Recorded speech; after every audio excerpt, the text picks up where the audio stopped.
las coordinadoras del programa Women's Catalysis. Soy estudiante de comunicación social.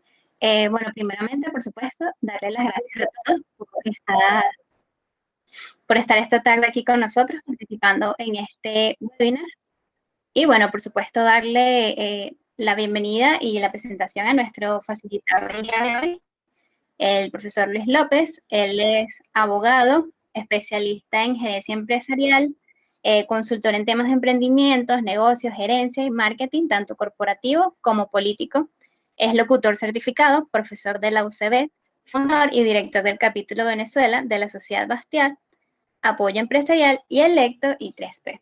Muchísimas gracias, profesor, por facilitarnos este webinar esta tarde. Y bueno, le otorgo el pase y esta sesión es suya.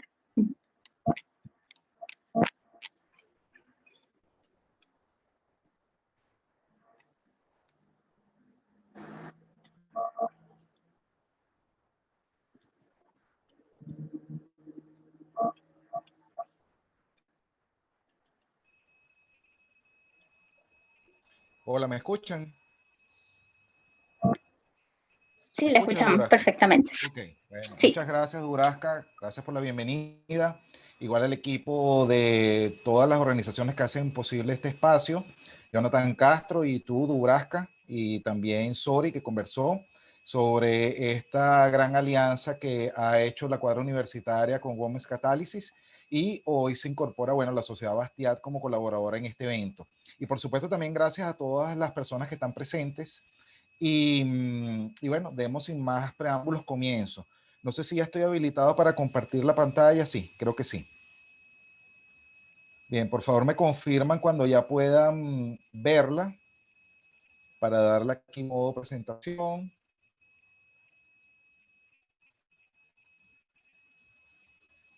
Mientras va cargando, bueno, les comento un poco. Yo vengo de representación de la Sociedad Bastiat, es el capítulo Venezuela de una organización que se encuadra de las de tipo tanque de pensamiento. Desde el año 2015 iniciamos este capítulo. Tiene presencia además en unas 18 ciudades de los Estados Unidos y alrededor de 20 capítulos más distribuidos por otros lugares del mundo. En Asia incluso hay como unos 3 capítulos, en Sri Lanka, en Nepal, en África hay como en 3 países, en Europa en 2, y en el resto de América Latina hay presencia en República Dominicana, Honduras, Guatemala, Perú, Brasil, Colombia, Ecuador y Argentina. Y por supuesto, como les dije, en Venezuela desde el año 2015, y desde ese tiempo que iniciamos operaciones, lo que hacemos es promover los ideales de libre mercado, gobiernos limitados, respeto a la propiedad privada, en fin, todo lo que hace crecer los países. Al final, cuando terminemos, si da chance, les mostraré un pequeño video de unos 30 segundos para que vean qué es lo que hacemos.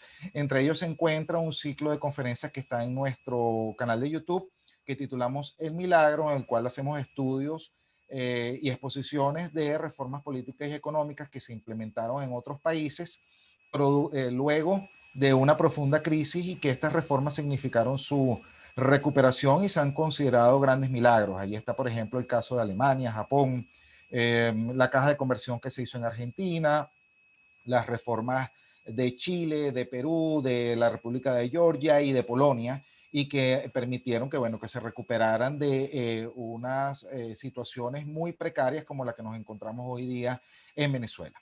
Entonces, bueno, yo creo que ya me pueden ver la presentación. ¿Es así, Dubrasca? Por favor, confírmame para entonces dar inicio. Déjenme activar por aquí la ventana del chat también para ver si hay algún comentario. A ver, no la veo, la ventana del chat. Bueno, no. Voy a comenzar. Dubrasca, si quieres activar el micrófono, me confirmas porque no sé por qué no veo. Ok, listo, ya se ve. Perfecto. Gracias las personas que me indicaron. Bien, bueno, el tema que nos reúne hoy es el de las criptomonedas. Entonces, para más o menos explicarles a ustedes, sobre todo para las personas que se están iniciando en este mundo, traje un pequeño esquema como para ponerlos en contexto. Entonces analizaremos un pequeño concepto de lo que es el dinero, luego hablaremos un poco de las políticas económicas que se implementan en los países, luego también hablaremos del mercado de valores, porque hay muchas similitudes entre lo que son los mercados de valores. Fíjense que hablo valores porque es un concepto más amplio que incluye otros elementos que se comercializan en los diferentes mercados que hay y que verán que lo que veamos allí es perfectamente aplicable al tema de las criptomonedas.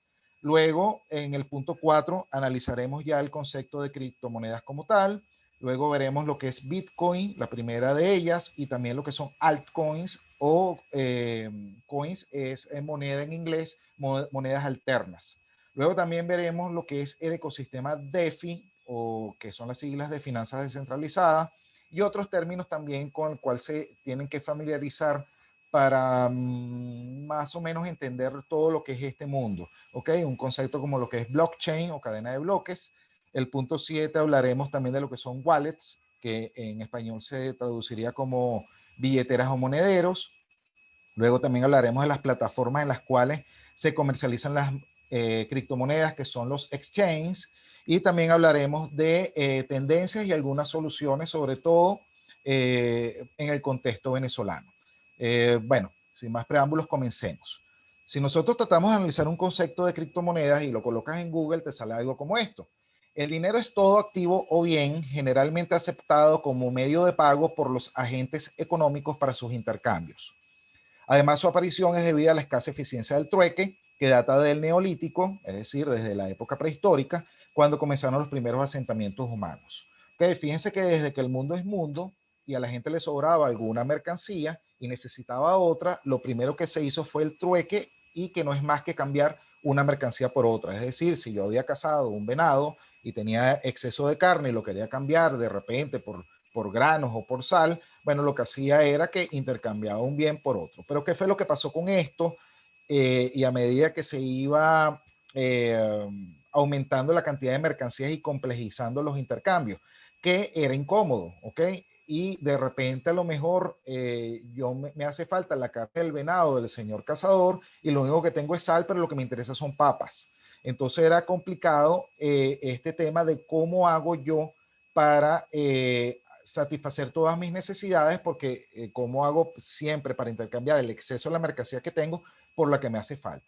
Y es por eso que entonces los seres humanos se inventaron esto que era el dinero. ¿Okay?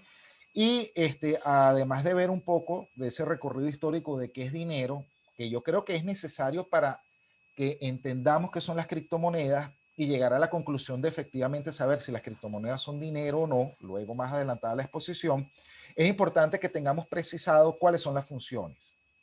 Entonces, básicamente son tres funciones las que tiene el dinero. La primera es un medio de intercambio. Como les mencioné, es muy complejo el tema del trueque. Entonces es necesario tener como una mercancía que es estándar, por ponerle una manera de visualizarlo. Es decir, si yo vendo mi trabajo, que en este caso estamos hablando de un mercado muy particular, que es el mercado laboral, me van a pagar a mí con dinero y yo a su vez con esa mercancía que me sirve como medio de intercambio, voy al mercado de bienes y servicios y, por ejemplo, compro comida o pago un alquiler, etcétera, etcétera. ¿Okay? Además de esto, tiene una segunda función que es unidad de cuenta. ¿Qué significa esto de unidad de cuenta? Que es lo que te permite a ti colocarle un monto o un valor a las cosas. ¿Ok? ¿Y qué significa esto? Bueno, que tú puedes decir, bueno, mira, un vehículo no cuesta, por ejemplo, $2,000, ¿ok? Dólares dinero, y es lo que te permite a ti que tú puedas contabilizar o establecerle un valor a las cosas, ¿ok? Un kilo de harina cuesta, no sé, $2, una casa costará $30,000, ¿ok? Y en bolívares, bueno, es complicado hablar hoy día con esta devaluación en términos de bolívar, ¿no? Y que es muy inestable, ¿ok? Y la tercera función, que es que sirve de reserva de valor. Y precisamente por las erradas políticas económicas que han llevado a cabo los diferentes gobiernos o los entes que se encargan de emitir el dinero y que han hecho que se vaya devaluando, es que esta función es la que no se ha sostenido a lo largo del tiempo y es cuando surgen alternativas para que los ahorros o el dinero de los ciudadanos conserven su reserva de valor, es que surgen las alternativas como las criptomonedas, ¿ok? Las criptomonedas no es más que una respuesta a las erradas políticas económicas que se han seguido por parte de los gobiernos, ¿ok? Precisamente por esto, porque esta función de ser una reserva de valor es la que se pierde. ¿Qué significa que un dinero tenga reserva de valor? Cuando una moneda es sólida, es decir, que tiene un valor estable, tú sabes que si tú tenías una cantidad de bolívares el día de hoy, dentro de una semana tú vas a poder comprar la misma cantidad de bienes y servicios. ¿Qué es lo que pasa cuando se pierde este atributo de reserva de valor? Que tú tienes muy claro que si tú tienes hoy, vamos a poner una cifra X, tienes 10,000 bolívares, con eso puedes comprar 1 kilo de harina y si pasan 6 meses, si hay una buena reserva de valor, si ha conservado este atributo, los bolívares, tú vas a poder comprar la misma cantidad de harina. ¿Okay? Sabemos muy bien que estamos viviendo en una economía hiperinflacionaria, estamos en un espiral inflacionario que cada día las cosas valen menos. Y en el caso venezolano se da un fenómeno que incluso debido a la escasez de mercancías, igualmente las mercancías suben de precio incluso hasta en moneda extranjera. ¿Okay? Y esto precisamente también es por la pérdida de ese atributo de que el dinero debe tener la reserva de valor. Sigamos adelante entonces. ¿Cuáles son los antecedentes del dinero? Bueno, antes de que surgiera el dinero, había, para tratar de no hacer todo por medio del trueque, se usaron algunas cosas como dinero. En algunos lugares, algunas islas utilizaron piedras, en otros lugares se utilizaron las conchas marinas, en otros lugares se utilizó la sal por su valor, ¿ok? Y por su criterio de escasez. Entonces es muy importante que lo tengan presente para entender cómo se conserva la reserva de valor del dinero.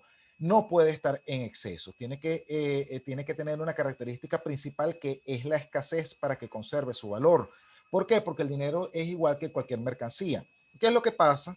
De acuerdo a las leyes de la oferta y la demanda, cuando hay una abundancia de mercancías, que su precio disminuye, y cuando hay escasez, su precio aumenta. Eso lo pueden ustedes ver de repente cuando van a un mercado a comprar, por ejemplo, tomate, y ven que el tomate de repente está muy caro. ¿Por qué está caro? Bueno, porque seguramente hay escasez en la cosecha o la cosecha no fue muy buena, o hubo lluvia o le cayó plaga. ¿Ok? Si hay poco tomate en el mercado, el precio aumenta. Pero ¿qué es lo que pasa si todas las cosechas van bien? Bueno, el precio disminuye. ¿Ok? Entonces, eso es lo mismo que sucede con el dinero. En el caso venezolano, para aterrizarlo un poco a nuestro contexto, la política monetaria no ha sido la más adecuada, ha sido más bien de carácter demencial, como vamos a ver en unas gráficas, y qué es lo que ha tratado de hacer el gobierno. Ha tratado de cubrir el gasto público emitiendo un exceso de dinero, que es lo que hace que el bolívar prácticamente no valga nada. ¿Okay? Además de esto, también se utilizó ganado. ¿Okay? Fíjense que en el caso del ganado, de allí es donde proviene el término pecuniario, porque no sé si ustedes habrán escuchado en algún momento una obligación pecuniaria. Eso viene porque ganado en latín se escribe pecus y de ahí viene eso, ese término. Y en el caso de la palabra salario, viene también de la sal. ¿Okay? A los antiguos romanos, sobre todo a los soldados, a los legionarios del ejército romano, le pagaban con sal. Y de ahí es donde viene el término salario. En otros lugares se utilizaron las hojas de té, como por ejemplo en los Estados Unidos, sacos de café, hasta que finalmente se utilizó algo que era más eficiente para todo este tema, que era el oro. ¿Ok? El oro en un momento era complicado porque entonces era oro molido, era oro en polvo, entonces bueno, era difícil saber cómo tú te ibas a pagar por algo, porque bueno, tenías que tener una balanza o tener unas monedas, y es así cuando se inventaron las primeras monedas que ustedes la ven allí en la pantalla. Las primeras monedas datan del siglo 7, séptimo antes de Cristo. Fue en un reino que se llamaba el Reino de Lidia. Eso eso queda ubicado en el territorio de la actual Turquía.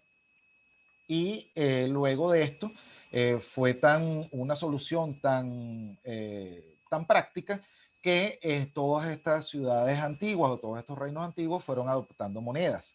De hecho, allí ustedes ven en la foto de abajo es la moneda que circulaba en el imperio de Alejandro Magno.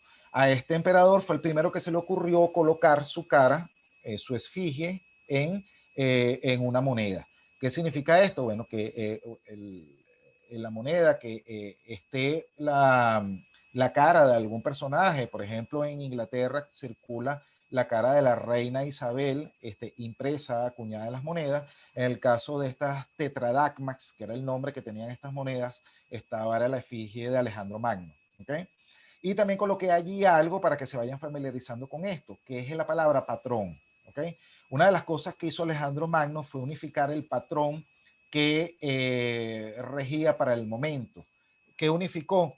Unificó el patrón macedónico con el patrón que regía en Persia. ¿Okay? Que Persia para ese momento que la conquistó Alejandro Magno era uno de los imperios más importantes. Este patrón, ¿qué significaba? No voy a dar con precisión cuál era uno y otro porque no recuerdo ahorita, pero en el caso de Macedonia, supóngase que eran 20 monedas de plata o el peso de 20 monedas era equivalente a una de oro. ¿Okay? En el caso de Persia, el patrón era diferente, eran 25 equivalente a una de oro. ¿Okay? Entonces, digamos que un kilo de oro era equivalente a 25 de plata en una región de ese imperio de alejandrino, y en la otra región era 1 igual a 20, ¿ok? Un kilo de oro era igual a 20 kilos de plata. ¿Qué fue lo que hizo Alejandro Magno? Adoptó las monedas que circulaban en Macedonia, ¿ok? Y utilizó el patrón que prevalecía en Persia. ¿Por qué les menciono esto? Bueno, porque para que ustedes entiendan qué es lo que pasa con las monedas en el mundo, tienen que entender que hay un patrón que predomina hoy día, que es el patrón dólar, ¿ok? No sé si ustedes ven que siempre cuando se trata de buscar la equivalencia de una moneda local de un determinado país, siempre se dice, bueno, el bolívar venezolano hoy día equivale a 1.850.000 bolívares, equivale a un dólar.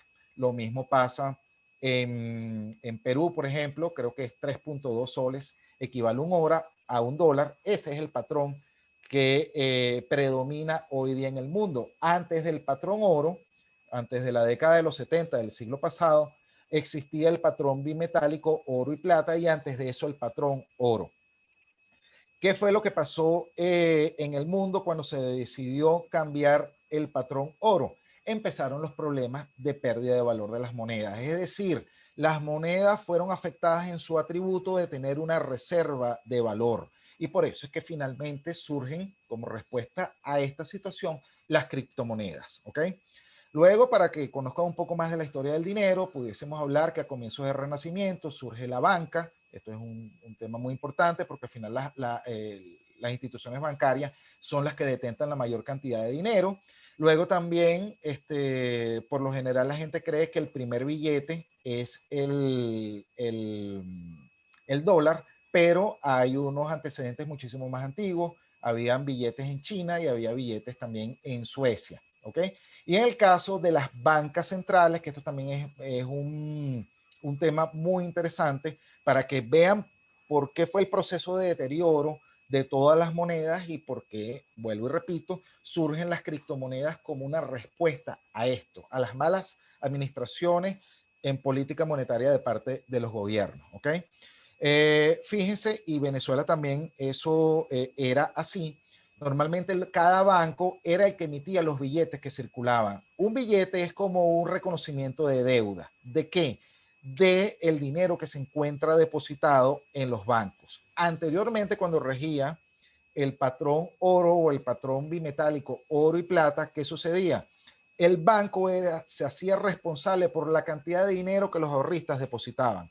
Es decir, si ustedes llegaban y querían depositar por temas de seguridad, que más que todo eso era por lo que se hacía, y por eso es que surgió la banca, ¿ok? Porque así tú te tuvieses el dinero debajo de tu colchón, estaba sometido a un robo, ¿ok? Entonces, ¿qué era lo que se hacía?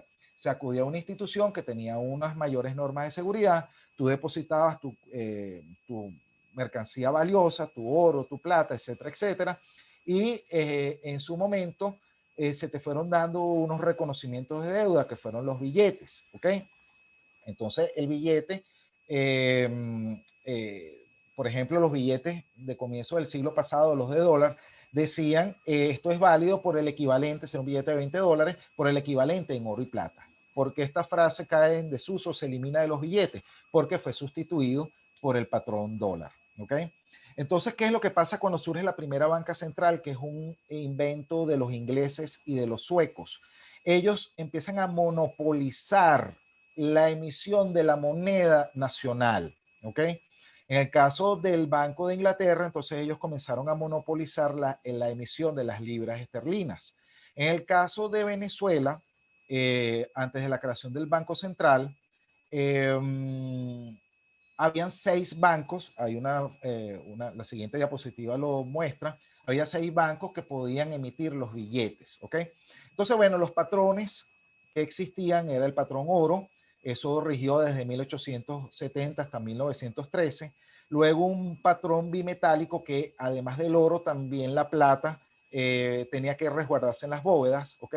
Era de 1913 a 1943. En 1944 se empezó a utilizar, gracias a los acuerdos que se llamaron los acuerdos de Bretton Woods, eso fue después de la Segunda Guerra Mundial, se empezó a usar el dólar como referencia, ¿ok?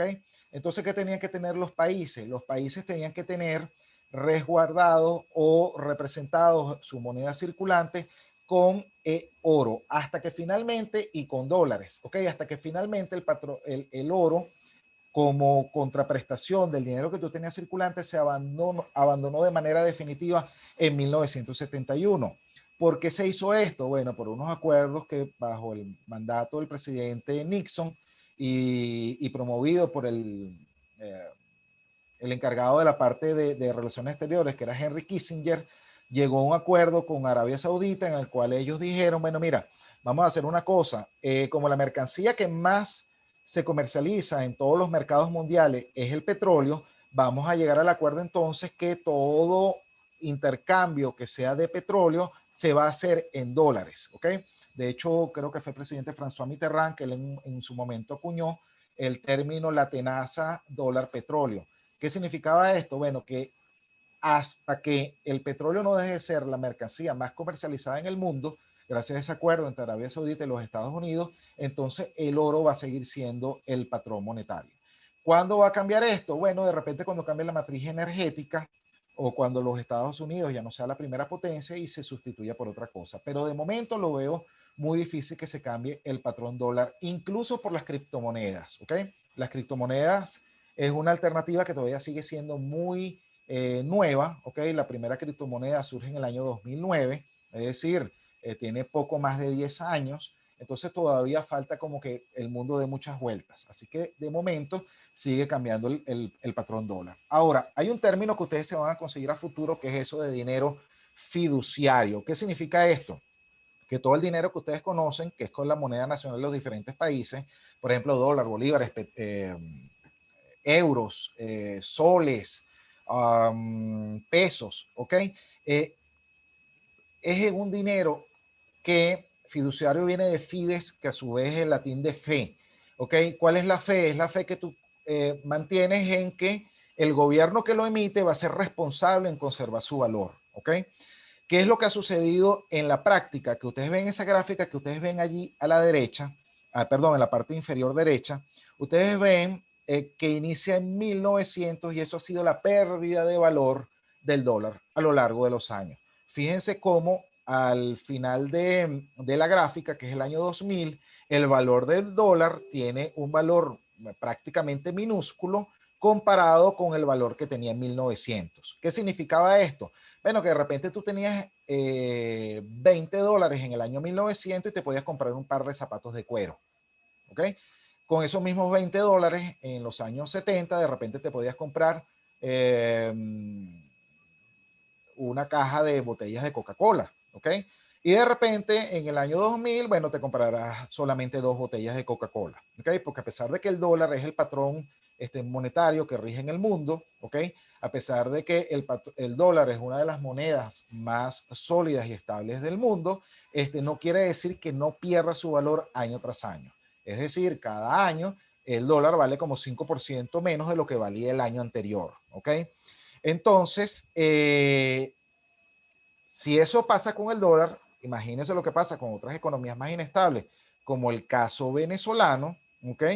Que ustedes ya van a ver en unas gráficas por qué pasa lo que pasa en Venezuela, ¿ok? Entonces, esto definitivamente es lo que explica por qué surge el dinero, que pudiésemos decirle que es el dinero del Internet, que son las criptomonedas, ¿ok? Porque las demás monedas fiduciarias son el dinero de cada país, ¿ok? En el caso de las criptomonedas no hay un ente centralizado que respalde la emisión de Bitcoin, de Ethereum, de Litecoin, de Dogecoin o de las otras 7.165 monedas que existen en el mundo, porque más o menos esa es la cifra que hay. Hay una variedad de 7.165 monedas que se pueden clasificar en las diferentes tipos que hay, como son altcoins, Bitcoin, stablecoins, que son las que vamos a ver más adelante. Ok, ahora, en cuanto a políticas económicas, vamos a hablar muy brevemente de esto para que ustedes tengan una aproximación de términos que se manejan en economía y que al final, cuando se manejan mal, redundan en soluciones como esta tan importante que es la criptomoneda. Okay, primero, ¿qué es la política fiscal? La política fiscal es el dinero que gastan los gobiernos, es decir, hay un dinero que si hacemos un paralelismo con ustedes, hay un dinero que ustedes reciben por su trabajo, que sería su salario. En el caso de los gobiernos, reciben unos ingresos fiscales, que de dónde provienen? De los impuestos, de la recaudación tributaria, provienen de la renta, como en el caso venezolano, que hay una renta petrolera, es decir, de la contraprestación por los recursos naturales o de endeudamiento, es cuando hablamos de deuda externa, ¿ok? Pero así como ustedes ganan un salario y los gobiernos gastan un ingreso fiscal, ustedes tienen unos gastos, ¿ok? Que son comida, mercado, alquiler, etcétera, etcétera, entretenimiento. Bueno, el gobierno tiene toda esa gran masa de erogaciones, se clasifica como gasto público. Entonces, ¿qué es lo que pasa? Tiene que haber un presupuesto público, que es que las oficinas de presupuesto preparan, y eso normalmente pasa a los parlamentos para que se discutan, ¿ok? El parlamento aprueba el presupuesto y eso luego pasa al Poder Ejecutivo, quien es el encargado de gastar el dinero público, ¿ok? Del tesoro, ¿ok? ¿Qué es lo que pasa con el presupuesto público? El presupuesto público, lo lógico es que debe ser equilibrado, ¿ok? ¿Por qué? Porque si ustedes se ganan, por ejemplo, un salario de $100, ustedes no pueden gastar 200.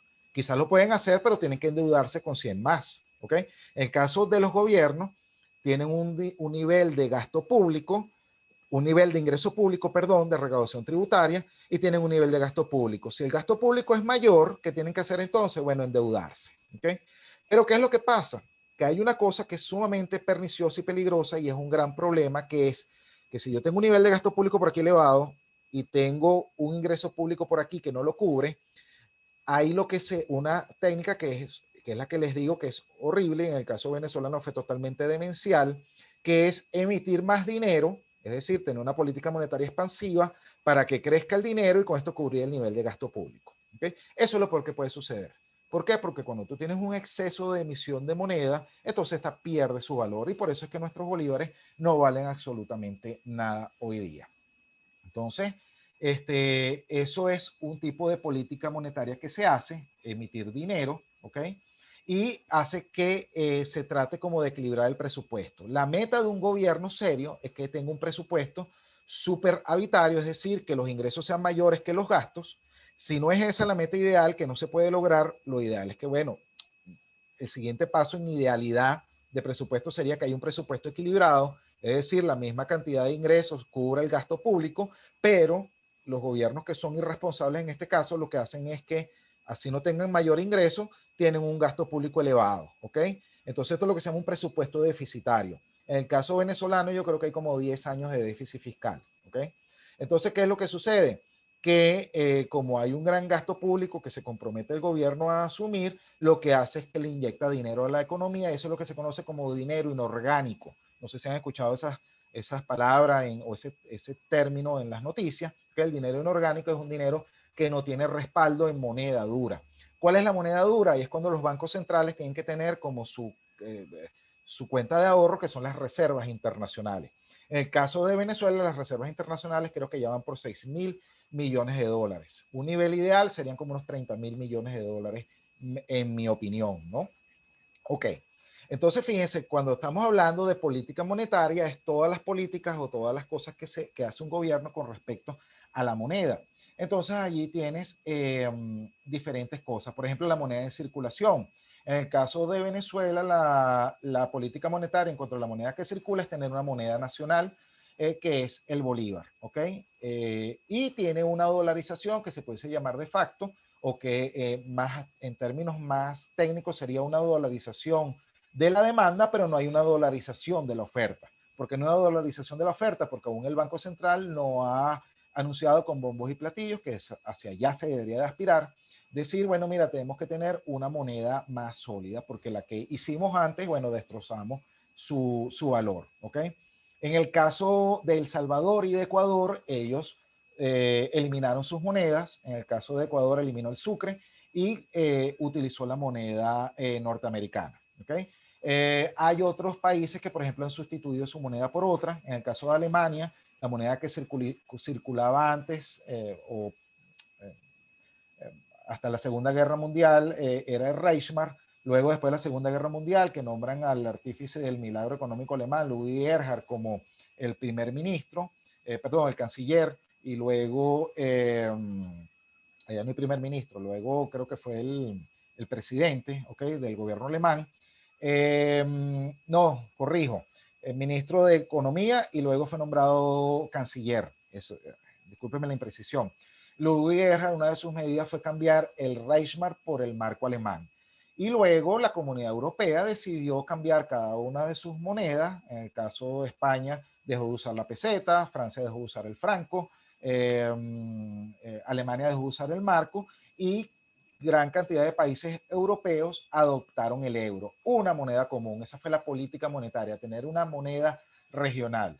Eso no lo aplicaron, por ejemplo, Suecia, que aún conserva su corona, o Inglaterra, que aún conserva su libra esterlina. ¿Ok? Ustedes dirán, bueno, ¿y por qué no lo hacen? Bueno, no lo hacen porque no les es una estrategia para los ingleses incorporar su solidez de la economía para sostener la fortaleza de una moneda.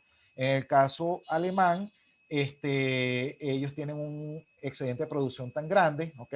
Es uno de los países, cuidado si no, el que más exporta tiene, más exportaciones tiene, ¿ok? Ellos no les importa sostener la fortaleza del euro, ¿ok? Eso es muy bueno, por ejemplo, para países deficitarios como Portugal, España, Italia y Grecia, ¿ok?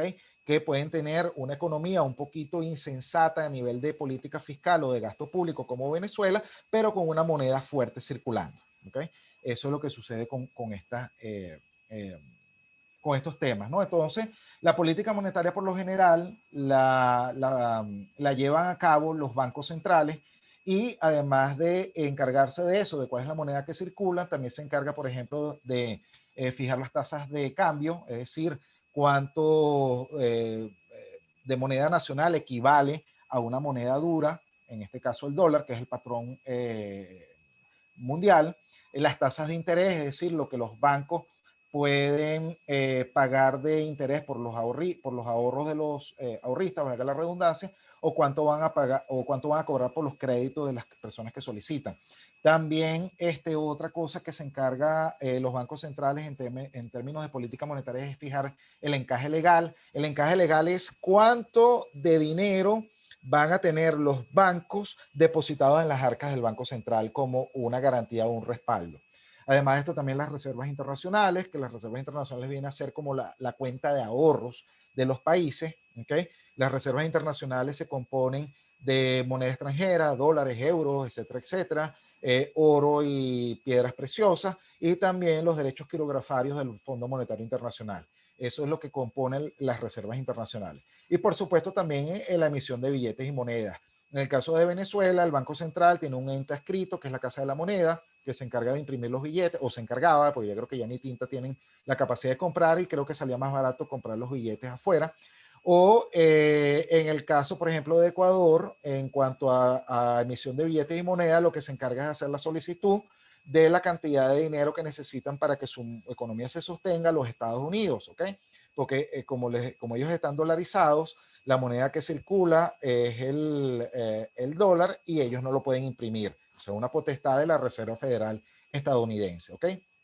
Entonces, en políticas económicas básicamente está eso, la política fiscal, qué es lo que se gasta, la política monetaria, cuál es todo lo que se refiere a dinero, y hay otro tema que es la política de ingresos, ¿ok?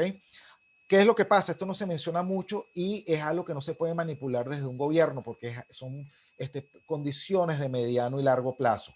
La política de ingresos no es más que, bueno, quién es el que produce en el país.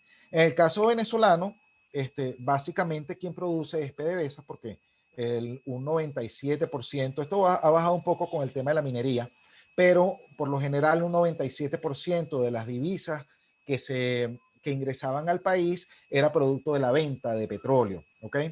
En el caso, por ejemplo, si tú nos comparamos con un país como Corea del Sur, el 50% de su Producto Interno Bruto procede de la empresa privada y básicamente de las tres principales empresas, LG, Hyundai y Samsung, ¿ok? Un altísimo porcentaje de ese 50% que produce el sector privado. Una economía es más fuerte en la medida que el sector privado sea fuerte, ¿ok? Suena muy tentador decir, bueno, que los gobiernos sean fuertes y que ellos sean los que administren el dinero. Eso pareciera muy bien, ¿ok? Pero la realidad es que cuando eso sucede así, lo que hace es proliferar la corrupción. Y los únicos que se embolsillan el dinero son los gobernantes de turno, ¿ok? Entonces, por eso cuando se habla que en Venezuela el petróleo de todos es la mayor falacia del mundo, porque, por ejemplo, yo no tengo potestad ni ninguno de ustedes viviendo en Venezuela de que se hace con ni siquiera una gotica de petróleo, ¿ok? Eso al final es una gran falacia, ¿ok? Que hace que quien mantenga el control en detrimento de toda la ciudadanía sean los gobernantes.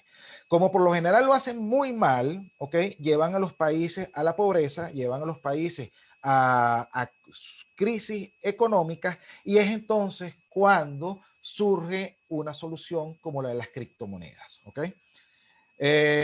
Por ejemplo, fíjense, cuando se creó el Banco Central de Venezuela en 1939, estos eran los 6 billetes, los 6 bancos que emitían billetes. Banco de Venezuela, Venezolano de Crédito, Banco Mercantil y Agrícola, que es el que modernamente se conoce como Banco Mercantil a Secas, Banco de Maracaibo, Banco Comercial de Maracaibo y el Banco Caracas. ¿Okay? Fíjense que en este momento, cuando el billete era emitido, y fíjense cómo tienen allí en ese cuadro el capital pagado, lo que tenían de reserva y la cantidad de billetes emitidos que circulaban para el año 1939, el bolívar era una de las monedas más sólidas del mundo, ¿ok? Incluso se consideraba que era superior al franco suizo e incluso más estable que el mismo dólar. ¿Por qué? Bueno, porque el gobierno de los Estados Unidos también en muchas ocasiones, y sobre todo a partir del gobierno de Roosevelt en 1936, después de la Gran Depresión de 1929, surgió se implementó una política de expansión del gasto y también de volver su economía deficitaria, y esto hizo que los Estados Unidos, que se llenó de carreteras por todo el territorio, hizo parques nacionales, hizo represas, como por ejemplo la represa Hoover, es decir, hizo una gran cantidad de erogaciones de dinero que volvió esa economía un poquito inmanejable, ¿ok? Eso hizo que el dólar fuera perdiendo valor. ¿Por qué se hizo todo eso? Bueno, porque después de la Gran Depresión, el presidente Roosevelt implementó lo que se llamó el New Deal, el nuevo acuerdo, siguiendo las recomendaciones de John Maynard Keynes. John Maynard Keynes era un economista inglés que él dijo que la economía se podía arreglar manipulando esas políticas que les mencioné en unas láminas anteriores, que era la política fiscal y la política monetaria. Y básicamente era gasta mucho en tu política fiscal, recauda bastante también para cubrir eso y además emite, tú resuelvas el problema de la Gran Depresión, que era que había una depresión, valga la redundancia, de la oferta y la demanda. Entonces, ¿qué era lo que se hacía? Gasta mucho dinero con la política fiscal para que estimules la demanda, para que todo el mundo tenga dinero, y ahora como la demanda te va a crecer y tienes la oferta deprimida, estimula la oferta inyectando dinero en la economía. ¿Para qué? Porque si tú tienes mucho dinero en la economía, su precio baja. ¿Qué es lo que pasa con su precio según el argumento keynesiano? Si tú tienes mucho dinero circulando, los bancos, que son los que tienen la mayor cantidad de dinero, van a pelear emitiendo muchas o teniendo bajas tasas de interés para que las personas soliciten créditos. Si los inversionistas solicitan créditos, ponen en marcha la producción y entonces la oferta que ya creció, que va a crecer, se pone a la par de la demanda que ya había crecido con todo el gasto público. Ese era el razonamiento keynesiano. Bajo esa concepción keynesiana y la gran cantidad de economistas que hay en el mundo, o la mayor proporción que existe, tienen esa visión keynesiana. El otro grueso tienen una visión marxista, pero pocos tienen una visión austriaca de la economía. No sé si ustedes en algún momento habrán escuchado algo como la Escuela Austriaca de Economía. Para la visión de la Escuela Austriaca de Economía, el valor del dinero no es la tasa de interés, eso no es lo que tú te interesa manipular. El valor de dinero es el poder adquisitivo que tú tienes, es decir, una moneda es fuerte en tanto y en cuanto pueda comprar una gran cantidad de bienes y servicios. ¿Qué es lo que pasa si tú, utilizando el argumento keynesiano, emites mucho dinero? Si emites mucho dinero, como hay exceso de dinero, es un hecho que bajan las tasas de interés, pero lo peor del caso es que el valor de esa mercancía de dinero decrece, ¿ok? Y por tanto, ya puede comprar menos bienes y servicios. ¿Y qué es lo que pasa cuando hay un exceso de mercancía? Su valor baja y se desinfla, ¿ok? Ahora, en el caso de la política monetaria de Venezuela, cuando terminamos de echarnos a perder, que se acabó ese bolívar, que era una de las monedas más sólidas del mundo, incluso se consideraba que superaba el valor al franco suizo, es cuando en el primer gobierno de Carlos Andrés Pérez se estatizó todo el capital del Banco Central. Fíjense que en 1939 se creó el Banco Central, pero creo que un 40% del capital aún seguía en manos de esos bancos que para el momento emitían billetes y que además tenían reservas de oro en sus bóvedas para respaldar los billetes. Para ese momento regía el patrón oro, es decir, si yo tenía un billete circulando de Bolívar y en el caso del resto del mundo, una peseta, un peso, un franco, yo tenía que tener el respaldo en algo que fuera valioso como era el oro. Cuando el mundo, después de los acuerdos de Bretton Woods y después del acuerdo de Nixon, abandonó eso, empezó los problemas inflacionarios en todo el mundo y Venezuela no escapó a ello. Y se acabó ese Bolívar sólido como el franco suizo, ¿ok? ¿Cuándo fue el grave problema venezolano? Primer gobierno de Carlos Andrés Pérez, cuando se le obligó a toda la...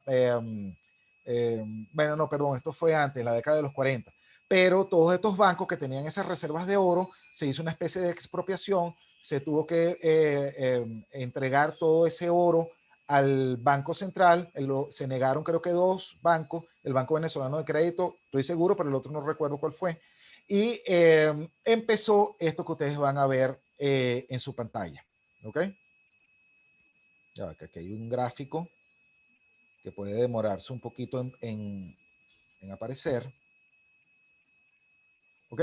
Miren, si ustedes ven la emisión de dinero en Venezuela desde 1960 hasta 1980, la van a ver allí en color verde. Fíjense que cuando se estatiza el Banco Central, que como les mencioné, se le eliminó ese porcentaje del capital que tenía la banca privada venezolana y que hacía que el bolívar fuera fuerte, ¿ok?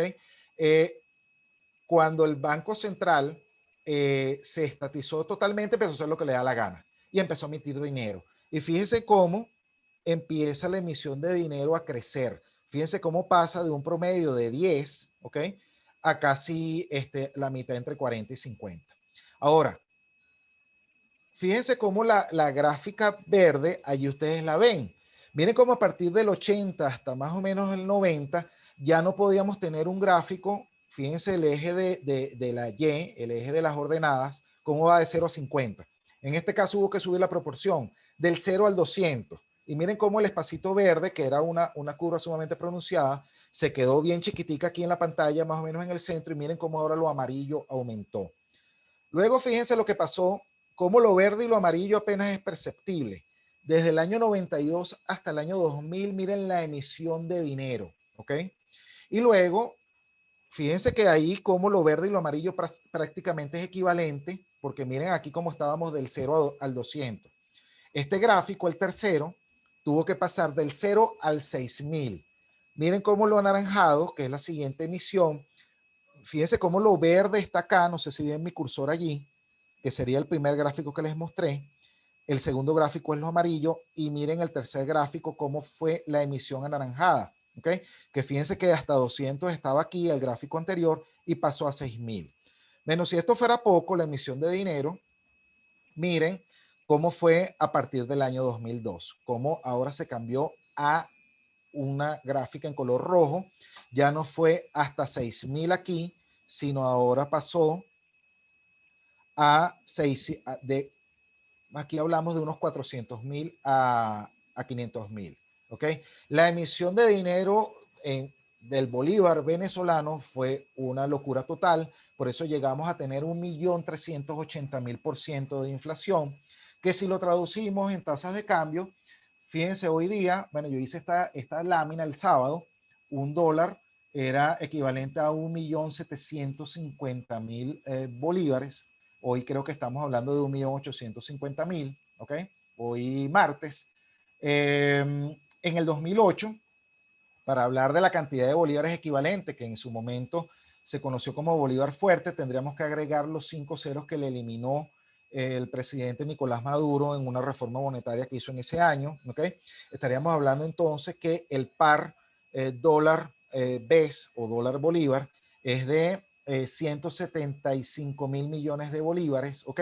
Pero si le agregamos los 3 ceros que le quitó el presidente Chávez mucho antes, perdón, los 3 ceros que le quitó Chávez fue en el 2008 y los 5 ceros que le quitó Maduro fue en el 2017. Estamos hablando que son 175 billones de bolívares, equivale a un dólar. Y eso es porque, bueno, producto de esta emisión demencial de dinero inorgánico que ustedes ven allí en su pantalla. Ahora, no sé si recuerdan unas gráficas que vimos, unas diapositivas anteriores a estas, donde se mostraba cómo también fue la pérdida de valor del dólar, ¿ok? Entonces, ¿qué es lo que pasa con esto? Que definitivamente todos los ciudadanos del mundo, los 6.000 millones de personas que estamos parados encima de esta bolita, que es la Tierra, que es nuestra gran nave espacial, estamos sometidos a las loqueteras o a las locuras que puedan hacer las personas que nos gobiernan o que controlan el dinero que tenemos que usar. ¿Y cuáles estas loqueteras que han hecho? Bueno, que todos los gobiernos centrales les ha dado por emitir dinero. Es lo mismo que ha hecho el Banco Central de Venezuela y lo mismo que hace, por ejemplo, la Reserva Federal estadounidense, ¿ok? Y eso es lo que hace que se pierda el valor. Entonces, cuando surge esta gran solución, esta maravilla de solución tecnológica que se requirió muchos años de avance tecnológico y de profundización del uso del Internet para que tengamos una solución tan práctica como esta, ¿ok? Entonces, vamos a hablar un poco del mercado de valores también para unos conceptos, ¿ok? Por ejemplo, valores. ¿Qué son valores? Todo lo que se pueda comercializar y a diferentes mercados. Por un lado está el mercado de capitales, que es donde se comercializan las acciones o esos porcentajes de el capital accionario de las diferentes empresas, ¿ok? El mercado de capitales es el mercado por excelencia. En el mercado de capitales tú puedes, por ejemplo, comprar acciones de una empresa de transporte como UPS, empresas de Facebook, empresas de Amazon, empresas de partes del capital de empresas petroleras, ¿ok? Y eso se comercializa en un término que ustedes van a ver hoy, que van a ver allí, que es en una bolsa, ¿ok? En las bolsas es el ente donde se comercializan las acciones de las empresas. Y vas a tener otros dos términos que tienes son lo que es un broker y lo que es un trader, ¿ok? Un trader. Un broker es el lugar donde tú tienes tu cuenta eh, eh, tu cuenta en el cual tú, es como tu cuenta bancaria, pero para actuar en el mercado accionario, ¿ok? Entonces, ¿tú qué tienes que tener? Tú tienes que tener unas casas de bolsa, que no es lo mismo que la bolsa, ¿ok? La casa de bolsa es como el banco, donde tú pides que te hagan la compra y la venta de las acciones. El broker comercializa esto en la casa de bolsa, ¿ok? No sé si me hago entender, ¿ok? La casa de bolsa va por encima, de todos modos hay un gráfico que lo explica, ¿ok? Y el broker es tu casa de bolsa, quien es el que te compra o te vende las acciones por ti, de acuerdo a la orden en que tú le des. Y el trader es la persona que hace los análisis. ¿Cuáles son los análisis? El análisis técnico y el análisis fundamental. El análisis técnico es cuando ustedes ven unas gráficas que la van a ver en una diapositiva más adelante, que las ves, eso es lo que se llama un gráfico de velas, ves unas cositas verdes, que eso significa que el valor de la acción subió, y ves otras cositas rojas, que significa que bajó, ¿ok? Eso también, además de verlo en esa gráfica de velas, ¿ok? Que es cuando se hace el análisis técnico, tú analizas por el día, por la semana, por el mes. Normalmente todas estas plataformas donde tú haces esto te lo permite hacer, así como lo haces con el mercado de acciones o el mercado de capitales, también lo puedes hacer con las criptomonedas, ¿ok? Si tú te metes en cualquier lugar donde veas el valor de las criptomonedas, también te va a presentar un gráfico igual. O te lo va a presentar de esta manera como ustedes lo ven allí, ¿ok?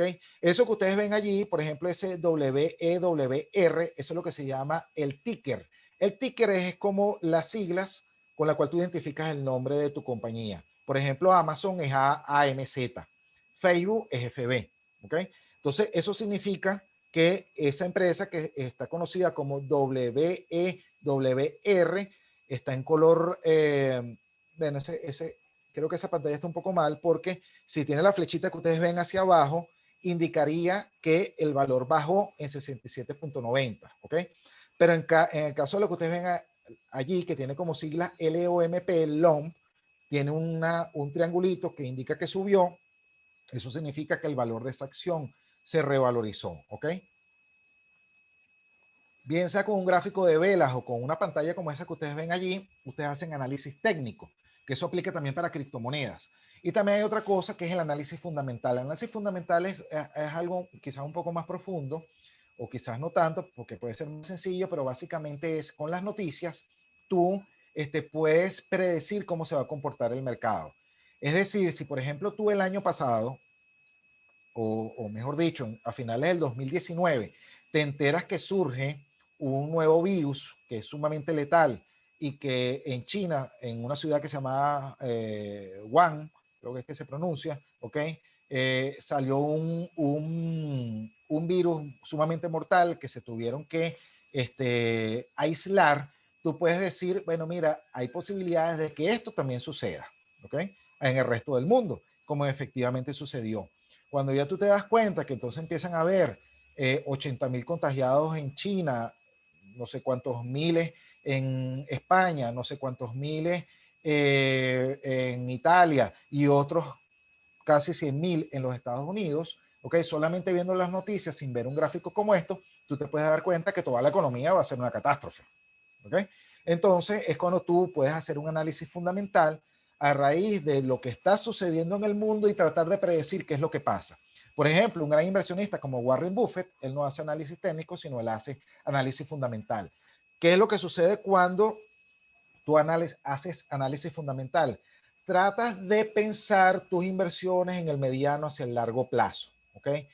Pero diferente es cuando tú haces lo que se llama allí, que es un término que ustedes están viendo al final donde dice capital de acciones, que es day trading. Day trading es la persona que día a día compra y vende acciones. Es decir, ¿cuál es el negocio del que hace day trading? Que esto, así como lo hace con las acciones, lo puede hacer con las criptomonedas. Bueno, tú fíjate, ayer, por ejemplo, el valor del Bitcoin estaba en unos $55.000 y hoy no lo vi en pantalla, pero me dijo alguien de las personas a las cuales yo les escribo de estos temas financieros, me dice que tuvo un bajón a 47.000. Si yo hiciera day trading, ¿qué es lo que hago? Bueno, compro hoy, que está en 47.000, y si mañana sube a 53.000, entonces vendo, ¿ok? Cuando tú haces day trading como tu manera como tu modo de vida, lo que tienes es que todo el día pasas un día frente a la pantalla y entonces haces algo muy simpático, que es en el momento que sube, tú no vendes, ¿ok? En el momento que sube el valor del producto que tengas, el producto financiero, tú lo vendes si lo quieres vender. Con la finalidad de que apenas baje un poquito, tú compras. Entonces, ¿dónde está tu ganancia? En ese instante que puede ser incluso de minutos o de horas, ¿ok? Hay gente que hace day trading durante la noche, ¿ok? Y así como haces esto con los capitales, con los porcentajes del capital de las empresas que cotizan en bolsa, también puedes hacer lo mismo con el segundo mercado de valores que ven allí, que es las materias primas, que también se conocen como commodities. ¿Cuáles son las materias primas? Granos, carne, café, metales, aunque los metales están enumerados más adelante porque es un mercado muy específico, y también petróleo, ¿ok? En el caso, por ejemplo, de la economía venezolana, le va muy bien cuando el commodity petróleo aumenta de valor, y a la economía venezolana le va patético cuando el valor de ese commodity, que es el petróleo, no, baja de valor, ¿ok? Entonces, además de las materias primas y los commodities, también tienes el mercado de divisas, que es lo que se conoce como Forex. El Forex es lo mismo, vendo yenes japoneses para comprar dólares americanos, y en el momento que yo vea que el par yen-dólar me es favorable, entonces esos dólares que compré los vendo para comprar yenes en la medida que sean fuertes, ¿ok? Y eso es lo que se hace en el mercado de divisas. ¿Y por qué sucede esto? Bueno, porque hay muchas monedas que circulan y hay diversos intereses que no haya una moneda común a nivel mundial, sino que Europa tiene su moneda propia que le interesa también tener un valor, que es el euro. En el caso inglés, la libra esterlina; en el caso americano, el dólar; en el caso indio, las rupias; en el caso ruso, el rublo, ¿ok? Entonces, en Forex tienes esa posibilidad de comercializar monedas, ¿ok? ¿Moneda de qué tipo? Recuerden el nombre que vimos antes: dinero fiduciario, ¿ok? Dinero que emiten los bancos centrales de los diferentes países. Esto también es trasladable a las criptomonedas. Así como tú puedes vender tus Bitcoin en determinado momento porque bajó, puedes comprar Ethereum, que es la otra moneda, como digamos que es la segunda en importancia, para aprovechar que tiene un bajón Ethereum y jugar con esos diferenciales, ¿ok? También hay un contrato que se llama, o un mercado que se llama los contratos de futuros, que es, por ejemplo, solicitar un producto a futuro, que puede ser una cosecha de café, por ejemplo, una cosecha de maíz. También está el mercado de metales, oro, plata, paladio, etcétera, etcétera, cobre. El de petróleo, que tienes diferentes cestas de acuerdo a su calidad. Tienes el West Texas, tienes el del Mar del Norte, que es allá en Noruega, etcétera, etcétera. ¿Okay? Y finalmente el gran mercado de valores, que es el de las criptomonedas, que es el que nos reúne hoy. En cuanto a los mercados de capitales, aquí es rápido. Bueno, este es el ranking de las principales 10 bolsas. La bolsa de Nueva York o Wall Street es la principal, tiene un indicador propio que es el Dow Jones. Luego tienes la bolsa Nasdaq, que también es de los Estados Unidos y son las empresas tecnológicas. Tienes un indicador, el principal es el Nasdaq 100, que es el que reúne las 100 principales empresas. Ahí cotizan, por ejemplo, Facebook, Amazon, etcétera, etcétera. Y también tienes el Nasdaq Composite, que es un índice mayor. Y también tienes la bolsa de Tokio, Londres, Hong Kong, Shanghái, etcétera, etcétera. No está allí, no tiene una enumeración porque es nada más para que ustedes sepan. Tenemos una bolsa de valores en Caracas. También México tiene su bolsa de valores, Perú, etcétera, etcétera. ¿Ok? Ok, esto es un gráfico que más o menos explica cuáles son los individuos que participan en este tema de los mercados de valores.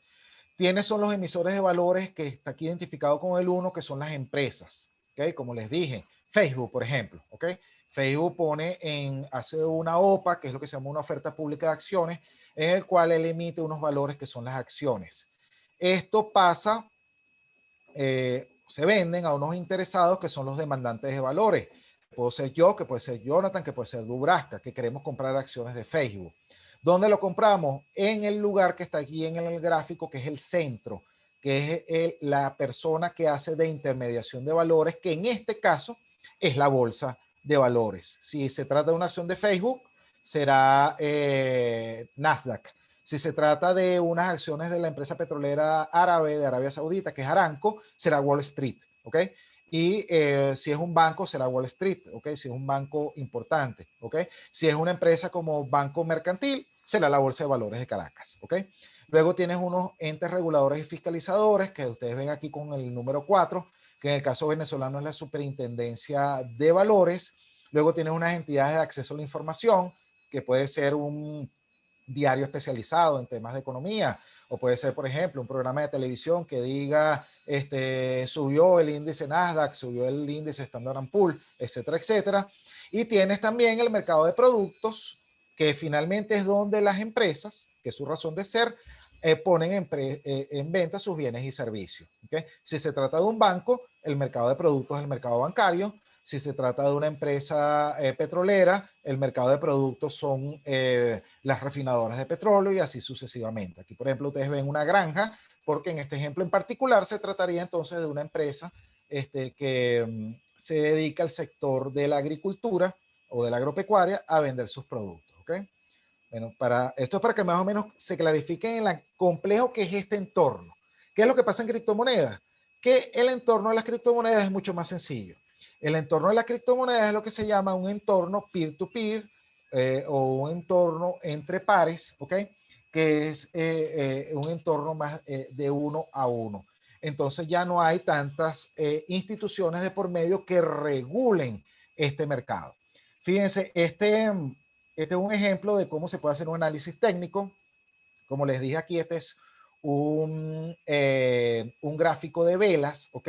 Ustedes estas rayitas que ven aquí verdes, esto significa que la acción empezó aquí, en la parte de abajo, y terminó cerrando el día o la hora o la semana, dependiendo del tiempo en que tú coloques esto, ¿ok? Porque estos gráficos tú lo puedes poner de años, meses, semanas, días. Esto es igualmente, esto aplica para las criptomonedas, ¿ok? El valor de la criptomoneda arrancó aquí, supongamos que esto sea de días, ¿ok? Y este es el 1 de febrero, supongamos que el valor de la criptomoneda arrancó aquí y cerró acá, ¿ok?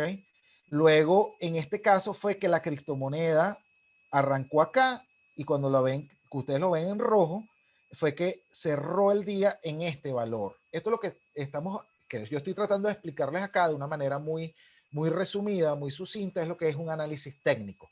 Lo que ustedes ven aquí es cómo se comportó el índice Dow Jones, aquí cómo se comportó el índice Nasdaq y aquí cómo se comportó el índice Standard & Poor's 500. Estos son la mezcla de todas las cestas de acciones, ¿ok? Pero esto también tú lo puedes hacer solamente, por ejemplo, para las acciones de Facebook, como ustedes ven aquí. Esta es otra manera de ver esto, ¿ok? Por ejemplo, ustedes ven este cuadro aquí que es bastante visible. Aquí dice GOOGL. Esto significa que cuando ustedes lo ven a ver aquí en color rojo, ustedes ven que aquí Google es la empresa más importante dentro de este conjunto, ¿ok? Y está en rojo porque bajó el valor de su acción. En el caso de Facebook, para esta fecha, Facebook era menos importante que Google y también bajó su acción. Si ustedes ven allí, claro, es complicado divisarlo, ¿ok? Pero ustedes ven allí que creo que Facebook dice menos 1,07%. Está en rojo porque su valor de las acciones bajó en menos 1,07%. Pero si ustedes pasan a otro cuadro como este, que es otro conjunto, ven como Amazon sí subió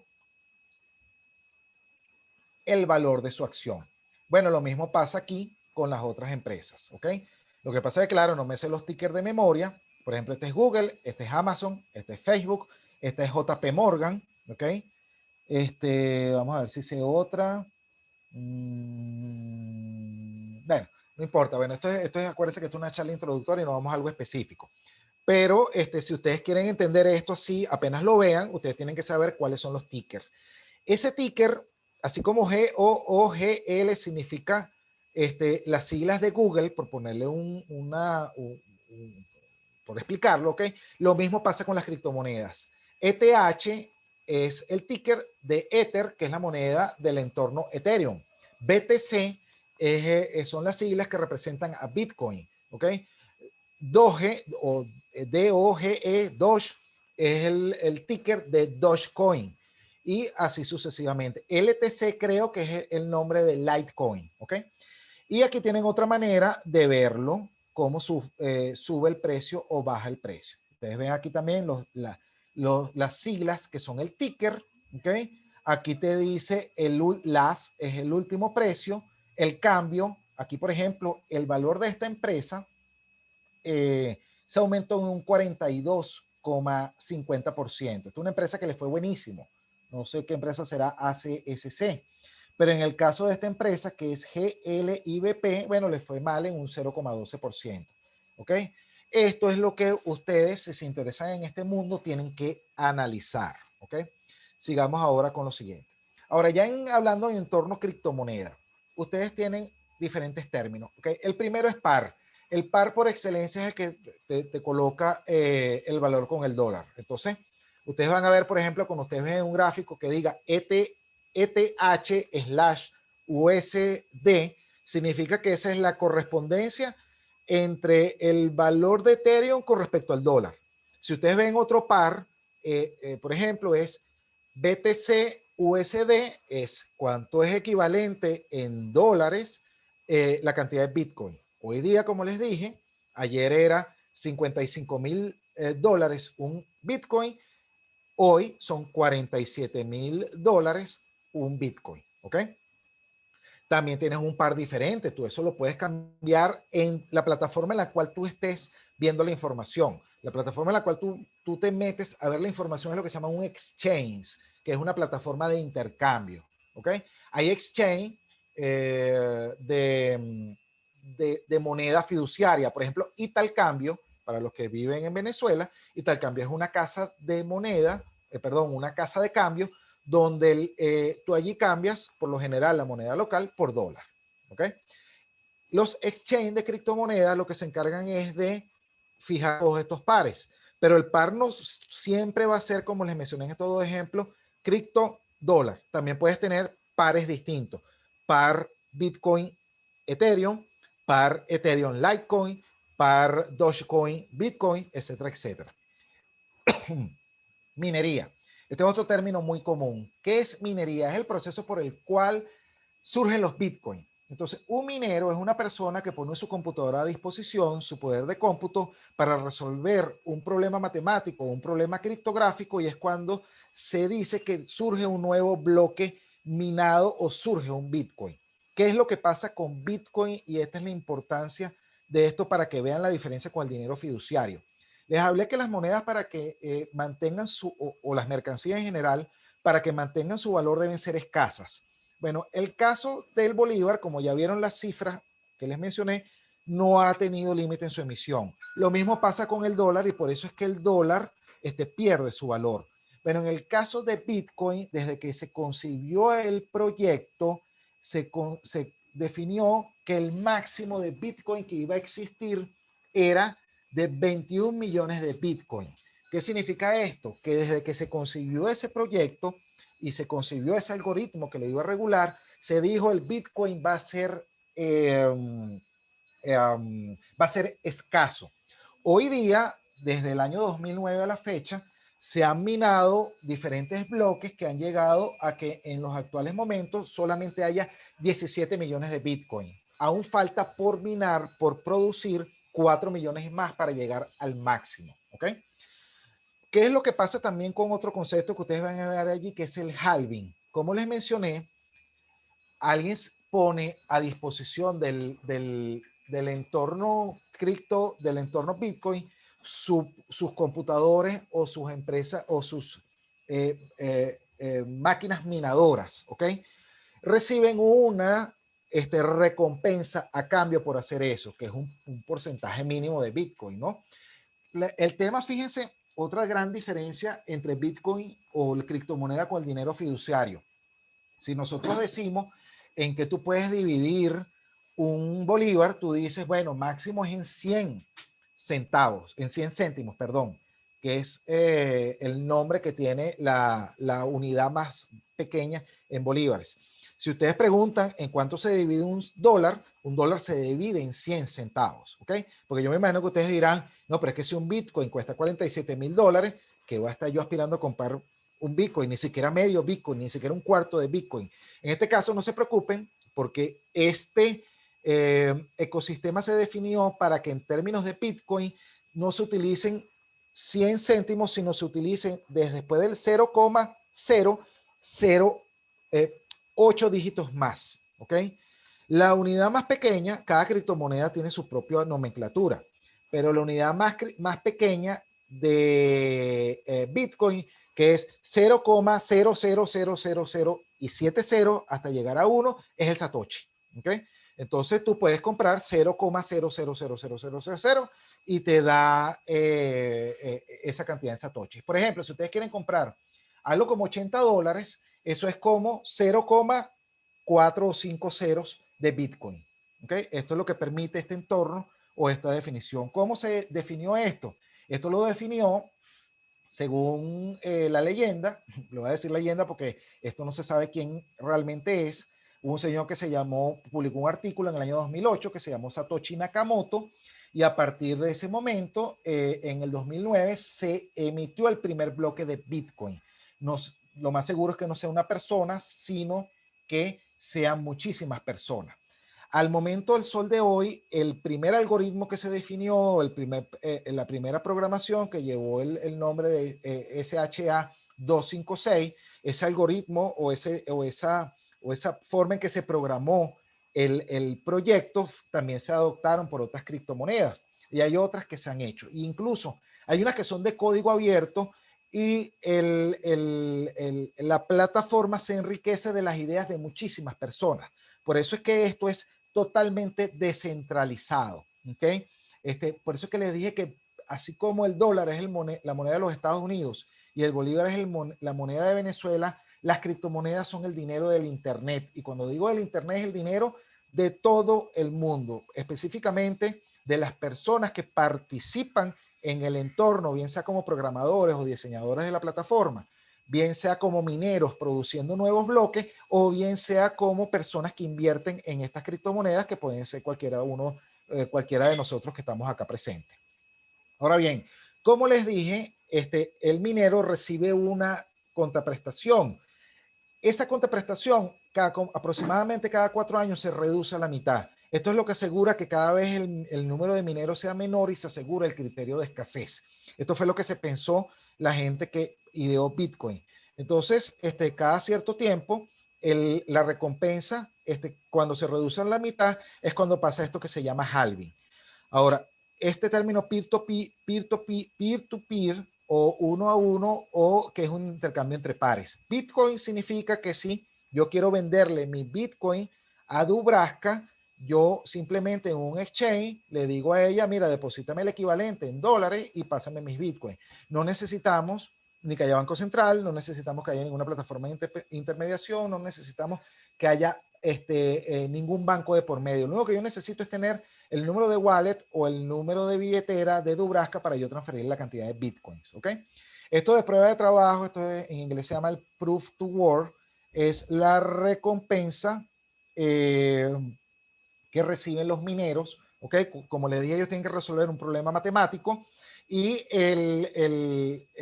reciben por la prueba del trabajo de que resolvieron el algoritmo, entonces reciben una recompensa en Bitcoin. ¿Ok?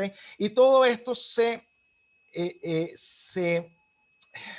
a ver cómo lo explico, porque por ahí creo que en el chat leí que era un poquito complejo y de verdad que no es tan sencillo, ¿no?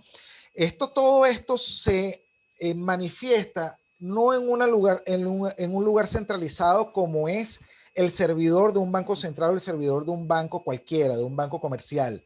No, el tema es que esto se divide en entornos separados, que son como diferentes libros de contabilidad, donde toda la gente que participa del entorno certifica que las transacciones se están haciendo, y la unión de todos esos nodos es lo que se llama blockchain o cadena de bloques en español. Entonces, ¿qué es lo que cuando ustedes de repente ven esto y dicen, bueno, pero es que Bitcoin trabaja en el entorno blockchain? El blockchain es la unión de todos estos nodos que al final es lo que hacen que esto sea lo más seguro y eficiente del mundo. ¿Ok? Ahora, solamente esto es una anécdota que dice 2 pizzas en 10.000 Bitcoin. Fíjense, cuando más o menos hace unos 10 años, cuando el Bitcoin valía menos de $1 ¿ok? Alguien compró 2 pizzas en el equivalente a $30. Es decir, $15 le costó cada pizza. Invirtió en esto 10.000 Bitcoin. Fíjense cómo desde ese momento hasta el sol de hoy, ahora un solo Bitcoin cuesta $53.000. ¿Ok? Ustedes dirán, bueno, pero ¿qué es lo que pasa con esto? Esto es una locura. Pudiese ser, pero ¿qué es lo que sucede?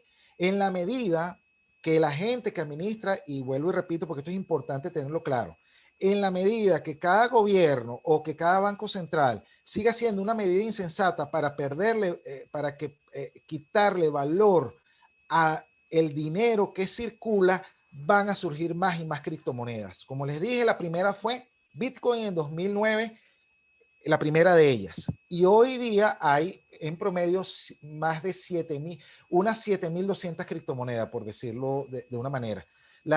Por ponerle una cifra, porque la cifra más cercana que encontré es 7.165, la que está publicada. Por supuesto, si nosotros entendemos de esto, nosotros podemos programar una nueva criptomoneda y la ponemos al mercado. ¿Okay? Esto no es algo que, como les digo, este es el dinero del Internet. ¿Qué es lo que va a hacer que alguien compre la criptomoneda que yo ponga al mercado? Por ejemplo, hoy nos gusta el proyecto y decimos, vamos a lanzar la moneda Catálisis, en honor a Women's Catálisis. Entonces, ¿qué hacemos? Tenemos que poner esto como si fuese una empresa. Cuando tú la pones en el mercado de capitales. Digo, mira, el proyecto de Catálisis se va a regir bajo estos parámetros. ¿Cuáles parámetros? ¿Trabaja con blockchain o no trabaja con blockchain? ¿Tiene este algoritmo de programación? ¿Tiene halving o no? ¿Se mina o no? ¿Van a surgir 21 millones, por ejemplo, como Bitcoin? ¿O no va a tener límite, como por ejemplo Ethereum, que no tiene límite? ¿Ok? Dependiendo de cómo nosotros ofertemos este proyecto, la gente va a querer comprar. Es como, por ejemplo, han surgido cosas como Onyx Coin, que es una criptomoneda venezolana, solamente se las pongo como referencia. Ha surgido una criptomoneda que está respaldada en petróleo por una empresa de programación de Inglaterra que se llama el Bilur, y a partir de ahí también surgió algo que es el Petro, que es la criptomoneda respaldada en el petróleo que no se ha sacado que es una promesa de un petróleo que supuestamente va a existir, que es el de la faja petrolífera del Orinoco, que es una criptomoneda, según el gobierno venezolano y quien está detrás del proyecto, respaldada en petróleo. ¿Okay? Y esto ha evolucionado a tal punto que hoy día hay incluso cajeros automáticos por todas partes del mundo e incluso en Venezuela. En las Mercedes, por ejemplo, hay un cajero automático en el cual tú puedes depositar dólares y eso en el equivalente en cripto, en Bitcoin o la criptomoneda que tú quieras comprar, entra en tu wallet. Tu wallet o tu billetera viene a ser como decir la cuenta bancaria. Bien, vamos a seguir un poco acá. Ok, fíjense, al momento que yo preparé esta lámina, Bitcoin estaba en $56,000. Ethereum, que es el nombre del ecosistema, la moneda se llama Ether y se me olvidó el nombre, la sigla es ETH. Un Ether cuesta $1,950, ¿ok? Ripple, que es la tercera criptomoneda, sus siglas son XRP, ¿ok? Su ticker, ese era el nombre que se me había escapado, ¿ok? Cuesta $0,5495. Litecoin, sus siglas son LTC, también cuesta menos, ¿ok? Las principales criptomonedas son esas: Bitcoin, Ether, Ripple, Litecoin, que en siglas son BTC, ETH, XRP y LTC, ¿ok? Hay otras altcoins que también son importantes, por ejemplo está Monero, sus siglas son XMR, son $240. Dogecoin, sus siglas Doge, un Dogecoin cuesta 0,05358. Onyx Coin, se lo coloqué allí, solamente como referencia, es la moneda, una criptomoneda venezolana, no sé cuántas hay, pero es una venezolana, ¿ok? Está la Libra, que es una criptomoneda de Facebook, ¿ok? Y hay otras también que se han ido posicionando porque, bueno, se han dado a conocer, como son Tron, Cardano, Stellar, Neo, EOS y Dash. Dash aquí tuvo bastante publicidad, no sé bien a ciencia cierta por qué, pero cuando se promocionó mucho aquí hace como 2-3 años, había tenía mucho renombre el tema del Dash porque iba a facilitar el uso sobre todo cuando empezó a escasear el efectivo, ¿ok? Ya hoy en día no lo escucho mucho, aquí en Venezuela por lo menos. Hay otra cosa que se llama las stable coins, porque ¿qué es lo que pasa? Fíjense, el entorno cripto es muy volátil, ¿ok? Tú puedes tener, por ejemplo, un Bitcoin ayer en 55,000 y hoy está en 47,000 y se puede dar un bajón a 35,000. Pero es que Bitcoin a finales del año pasado, 2020, no valía tanto, ¿ok? ¿Qué es lo que hace que esto tenga este valor? Bueno, por un lado, las políticas insensatas de la Reserva Federal estadounidense, como por ejemplo Donald Trump o Joe Biden, anuncian, por ejemplo, subsidios o anuncian inyección de dinero en la economía o anuncian una cantidad de cosas que hacen que el valor del dólar disminuye por exceso como toda moneda, sometida a las leyes de la oferta y la demanda. Y entonces, ¿qué es lo que pasa? Si el valor del dólar baja, el valor de Bitcoin sube. Y además de esto, en una economía que cada vez pierde, que está muy, que a nivel mundial está en recesión, hay muchas grandes empresas que entonces están confiando en Bitcoin. Y por ejemplo, Elon Musk, el CEO de Tesla, anunció que iba a invertir unos 1.950 millones de dólares, creo que era la cifra, en Bitcoin. Por supuesto, si alguien que es el primero o el segundo hombre más rico del mundo, porque siempre se pelea ese puesto con Jeff Bezos, el CEO de Amazon, ¿okay? El dueño de Amazon, dice que él confía en las criptomonedas y que anuncia que va a invertir en criptomonedas, por supuesto hace que todo el mundo diga, mira, por algo lo hará, si este señor lo hace, mira, es porque el entorno Bitcoin es confiable. Si también tienes otra persona como Alejandro Salinas, que es el tercer hombre más rico de México, también dice que confía en Bitcoin y que va a invertir en Bitcoin, también eso hace que el entorno se vuelva sólido. Si tienes una empresa, no sé, no recuerdo el nombre ahorita, se me escapa, que es la primera empresa, una de las primeras empresas de Alemania, dice que va a invertir en Bitcoin porque el dinero fiduciario cada vez pierde valor, entonces esto hace que este entorno se ponga cada vez más sólido y cada vez más confía en ello. Y no es que están confiando personas que quieran salvaguardar 100, 200, 1000, 15,000 dólares. No estamos hablando de personas y grandes empresas que quieren salvaguardar millones y millones de dólares. ¿Ok? Ahora, ¿y por qué hablé esto de la inestabilidad? Porque para los que esto le dé miedo, porque hay una aversión natural al riesgo en muchas personas en invertir en cosas que son sumamente inestables, tiene otras cosas que se llaman las stable coins, que son monedas que están respaldadas en otro producto más sólido, ¿ok? Entonces, por ejemplo, tienes criptomonedas o stable coins que están respaldadas en dólares, ¿ok? Que son el Tether, el True USD, Circle, Stability, AAA Reserve, ¿ok? Son criptomonedas que están respaldadas en dólar. Por lo general tienen una proporción, un Tether es igual a un dólar, ¿ok? No sé si será así, puede ser diferente, puede ser 2,50 Tether, es equivalente a un dólar, ¿ok? Tienes otra criptomoneda que a su vez se basa en otra criptomoneda.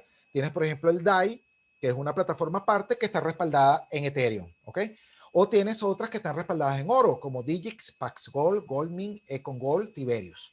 O tienes unas que están respaldadas en petróleo, como por ejemplo el Bilur, que como les dije surge en Inglaterra, y ellos tienen 6,5 barriles de petróleo que compraron previamente y está reservado en Texas, equivale a un Bilur.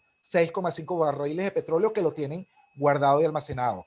En el caso venezolano, ellos dicen que, o decían, porque ya ni sé cómo es la cosa, ¿ok?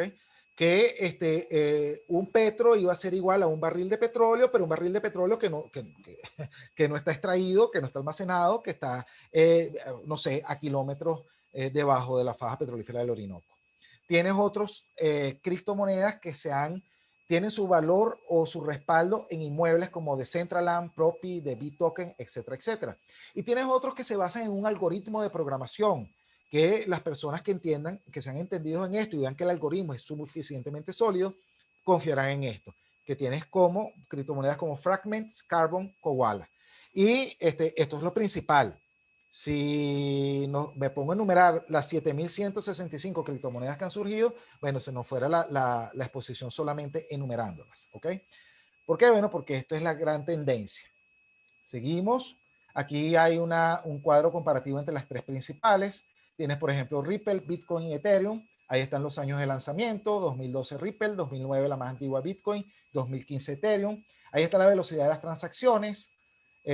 4 segundos tú tienes un Ripple efectivo en tu cuenta después que lo compras. En Bitcoin se tarda más de 1 hora, porque como les dije, todas las personas que hacen vida en el ecosistema blockchain tienen que certificar la transacción. Son como libros de contabilidad separados que se unen en un megalibro, que es lo que se llama la cadena de bloques o blockchain. Todo ese proceso de certificación se tarda más de 1 hora. En el caso de Ethereum se tarda algo de más de 2 minutos. Las criptomonedas en Ripple fueron preminadas y surgieron 10 millones, no va a haber más, 10 millones de XRP. En el caso de Bitcoin, se minaron un primer bloque cuando surgió en el 2009 y el proceso ha sido nuevos minados hasta que hoy día hay 17 millones. Y en el caso de Ethereum, fíjense que rompe un poco el esquema de escasez, porque en el caso de Ethereum no hay límite en la emisión, ¿ok? El nombre de la red, así se llama. Una cosa, en el caso de Bitcoin, coincide. Bitcoin es el nombre de la plataforma y Bitcoin es el nombre de la criptomoneda. Pero en el caso de Ethereum, Ether es el nombre de la moneda y Ethereum es el ecosistema. Y en el caso de Ripple, RippleNet es el nombre del ecosistema. Todo el mundo lo conoce como Ripple, pero el verdadero nombre es Ripple y sus siglas son XRP. Como les mencioné, la creación, Ripple fueron preminadas, Bitcoin se van creando a medida que va pasando el tiempo y lo mismo que Ethereum. Y el protocolo de trabajo, bueno, Bitcoin y Ethereum exigen una prueba de trabajo para recibir una contraprestación. Y en el caso de Ripple es un algoritmo de consenso del protocolo Ripple. ¿Okay? Estas son cosas más que todo técnicas. Por ejemplo, es otra criptomoneda que destronó, o sea, se encuentra entre las principales 10. Destronó creo que al Litecoin del puesto, no sé, pero esta moneda es muy curiosa. Esta surgió como un chiste, ¿ok? Ese es un meme, no lo conozco, pero es un meme de un perrito, creo que es japonés, ¿ok? Por eso la efigie que ustedes ven allí, ¿ok? Empezó con un valor de capitalización de 8 millones de dólares y hubo unos hackers, porque las criptomonedas no están exentas de ataques cibernéticos. Esto también es uno de los riesgos de las criptomonedas, ¿ok? Se les hackearon 12 mil dólares y la gente del ecosistema más bien empezó a donar para que se recuperaran los dos creadores de Dogecoin y hoy día ha crecido tanto que, bueno, que se ha vuelto una de las primeras 10. Y se ha prestado para que la gente recaude donativos por allí o haga lo que se llaman cosas como esta, como GoFundMe, ¿ok? GoFundMe. Por ejemplo, gracias a Dogecoin o la inversión en Dogecoin se han podido financiar el financiamiento de, valga la redundancia, de tanques de agua en Kenia. Se han conseguido los donativos de perros de estos, ¿cómo es que se le dice? Perros terapéuticos para niños especiales. También se financió que el equipo de esquí de Jamaica fuera a las Olimpiadas de Rusia. ¿Ok? Personas que han promovido Dogecoin y por eso es que han tenido un nuevo valor. Bueno, tienes por ejemplo Elon Musk, que es el mismo CEO de Tesla, que también apoya Bitcoin. Gene Simmons, el cantante de Kiss, estos que se maquillaban y todo esto, un grupo de la década de los 60, de los 70, 80 del siglo pasado. Y dos raperos como Snoop Dogg o Lil Yachty, que han dicho que confían en Dogecoin y esto ha hecho que Dogecoin se capitalice en un 800%. O mejor dicho, no que se capitalice, que aumente su valor en un 800%. Luego esto no se limita a las criptomonedas, esto es más amplio. Y esto es lo que se conoce como el ecosistema de finanzas descentralizado, ecosistema DeFi, que esto incluye los activos digitales como las criptomonedas y otras cosas que son los protocolos, contratos inteligentes y las DApps construidas en blockchain. O sea, esto es algo que hace que cada vez esto sea más y más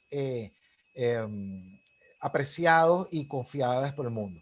Ahora, en cuanto a wallets y billeteras, ahí estamos hablando de los lugares en donde ustedes depositan sus bitcoins, ¿ok?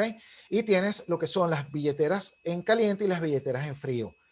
No voy a hablar de cada una de ellas en razón del tiempo, sino que las principales son esas que están allí. Si ustedes quieren verificar esto, ustedes colocan principales billeteras para almacenar mis criptos y les va a salir un listado y les van a aparecer los pros y los contras. Así que por esto no vamos a detenernos mucho acá. Solamente vamos a decir que hay unas billeteras en caliente. Las billeteras en caliente o hot wallet, como se conoce en inglés, ¿ok? Son las que se encuentran conectadas a Internet. El hecho de que se encuentren conectadas a Internet es lo que hace que sean más riesgosas y sean propensas a recibir un ataque de un hacker. Pero tiene las billeteras en frío que están fuera de línea. Las billeteras en frío o cold wallet pueden funcionar como un pendrive, por ejemplo, o pueden funcionar de otra manera. Hay unas que llaman paper wallets, ¿ok? Que es que tú tienes algo que te imprimieron y tú allí tienes algo, tu clave allí y en ningún lado está en línea, ¿ok?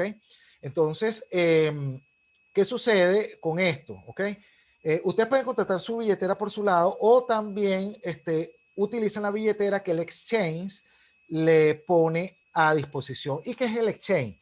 El exchange es como una plataforma de subasta en la cual ustedes van a comercializar sus criptomonedas. ¿Okay? Si ustedes quieren ya meterse en este mundo, ustedes tienen que empezar por abrirse una cuenta en un exchange que lo hacen como abrir una cuenta de correo electrónico. ¿Okay? Hay unas que certifican su identidad, otras que no. Hay unas que tienen que hacer una prueba de su identidad, tienen que pasar una prueba de su pasaporte con una foto al lado, tomarse un selfie, por ejemplo. Hay otras que es más escondido. ¿Y cuáles son los más escondidos? Ahí está la diferencia. Tienen los exchange centralizados que funcionan como un banco, generan más confianza, sobre todo para el usuario más novel en esto, para el más neófito, ¿ok? Porque tú dices, bueno, pero ¿a quién le voy a confiar yo mi dinero? Pero tienes otros exchanges que son los exchanges descentralizados en la cual tu identidad es completamente anónima, y eso se parece un poco más a lo que es el ecosistema Bitcoin, ¿ok? Entonces tienes unos exchanges centralizados que los más importantes son Coinbase, Binance, Kraken, Gemini. Además de esto, bueno, hay otros como por ejemplo Satoshi Tango para los que están en Argentina.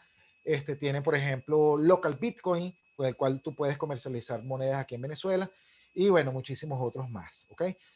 Local Bitcoin está en español, es una gran ventaja. Por ejemplo, Kraken y Gemini creo que están solamente en inglés, ¿ok?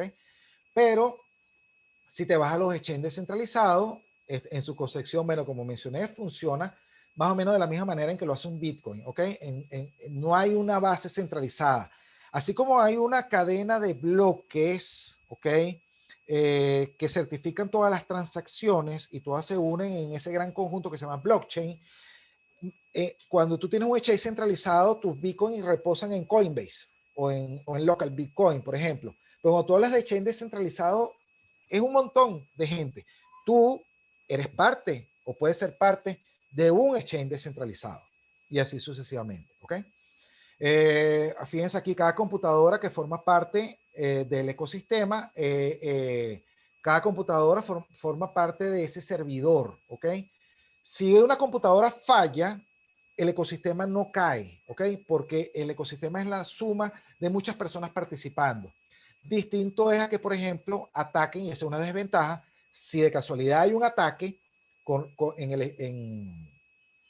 ejemplo, en el servidor de Coinbase o de Local Bitcoin o de Kraken, todo se cae. Entonces, una cosa tiene ventaja y otra cosa desventaja. Entonces, claro, esto después lo revisan con más calma, ¿ok? Fíjense, Bitcoin actuales momentos se puede hablar que puede tener unos $39,000 de piso, ¿ok? No, los expertos estiman que menos de eso no va a valer, ¿ok? Por lo menos en el corto, mediano plazo, ¿ok? Hasta ahora ha tenido un pico máximo, bueno, esto era el sábado, ya creo que subió más de eso, 55,000. Expertos hablan que en el mediano plazo va a haber unos 60, 65, 63,000 dólares, puede llegar en unos meses, ¿ok? Tesla, les mencioné, 1.500 millones de dólares invirtió, y esto creo que ha sido una de las principales causas de ese disparo hacia arriba. Ricardo Salinas, tercer hombre más rico de México, también dijo que iba a invertir. Bueno, eso son parte de lo que ha influido en este tema, ¿ok? Y finalmente, bueno, soluciones para Venezuela, y esto es fuera de Bitcoin, y ya pasamos con esto a las preguntas. Si tienen alguna, y no sé si da tiempo, ¿ok? Esto es un llamado a reflexión que hacemos cada vez que cerramos un evento en la Sociedad Bastiat. Creemos que para que haya progreso económico tiene que haber un sistema económico que promueva la libre competencia, un sistema político que garantice la libertad y un sistema jurídico que respete la propiedad privada. ¿Okay? Si nosotros queremos que Venezuela o cualquier país salga adelante, tienen que reunirse estas tres condiciones. ¿Okay? Y finalmente, ojalá que en Venezuela podamos implementar algún día una economía para el desarrollo, que es aquella que combina recursos naturales, mano de obra calificada, inversiones de capital y avances tecnológicos. Y para que haya inversiones de capital, sencillamente lo que se requiere es que haya respeto a la propiedad privada, un gobierno con límites, seguridad jurídica, una moneda sólida y un libre mercado. Por ejemplo, y aquí resalta muchísimo el tema de hoy, si tenemos una moneda como el bolívar, o se sigue haciendo algo como se sigue haciendo en los Estados Unidos con el dólar, definitivamente cada vez van a ir surgiendo más y más alternativas para la cual las personas, los ciudadanos, que a final de cuentas somos los que resultamos afectados con todas las políticas monetarias y fiscales.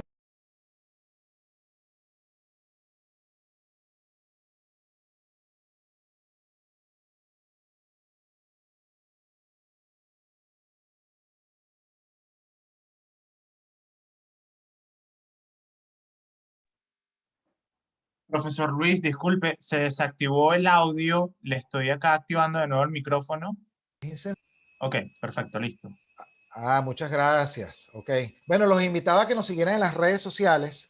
Estamos en Facebook, Instagram, Twitter, Parler, Miwi y Telegram por @BastiatBZLA, que es Venezuela abreviado.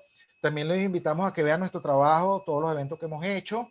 Estamos en www.bastiatbzla.home.blog. Y si quieren apoyar nuestro trabajo de alguna manera, con algún módico aporte, que puede ir desde $1, pueden utilizar la plataforma Patreon, que es www.patreon.com/BastiatBZLA. ¿Okay? Bueno, también bastante nos ayudan retuiteándonos, dándole like a nuestros posts en todas las redes sociales que allí ven. Entonces, bueno, ahora sí vamos al espacio de las preguntas. Oye, veo que el chat está bastante activo, hay 77 participaciones, ¿ok? Mientras vamos haciendo las preguntas, yo voy a dejarles este pequeño video, ojalá corra. Voy a apagar mi cámara para que corra un poquito más rápido, ¿ok? Donde habla un poquito de de lo que hemos hecho desde el 2015, ¿ok? No se preocupen que es muy corto y mientras tanto yo voy viendo el chat para ver qué preguntas hay allí que pueda responder.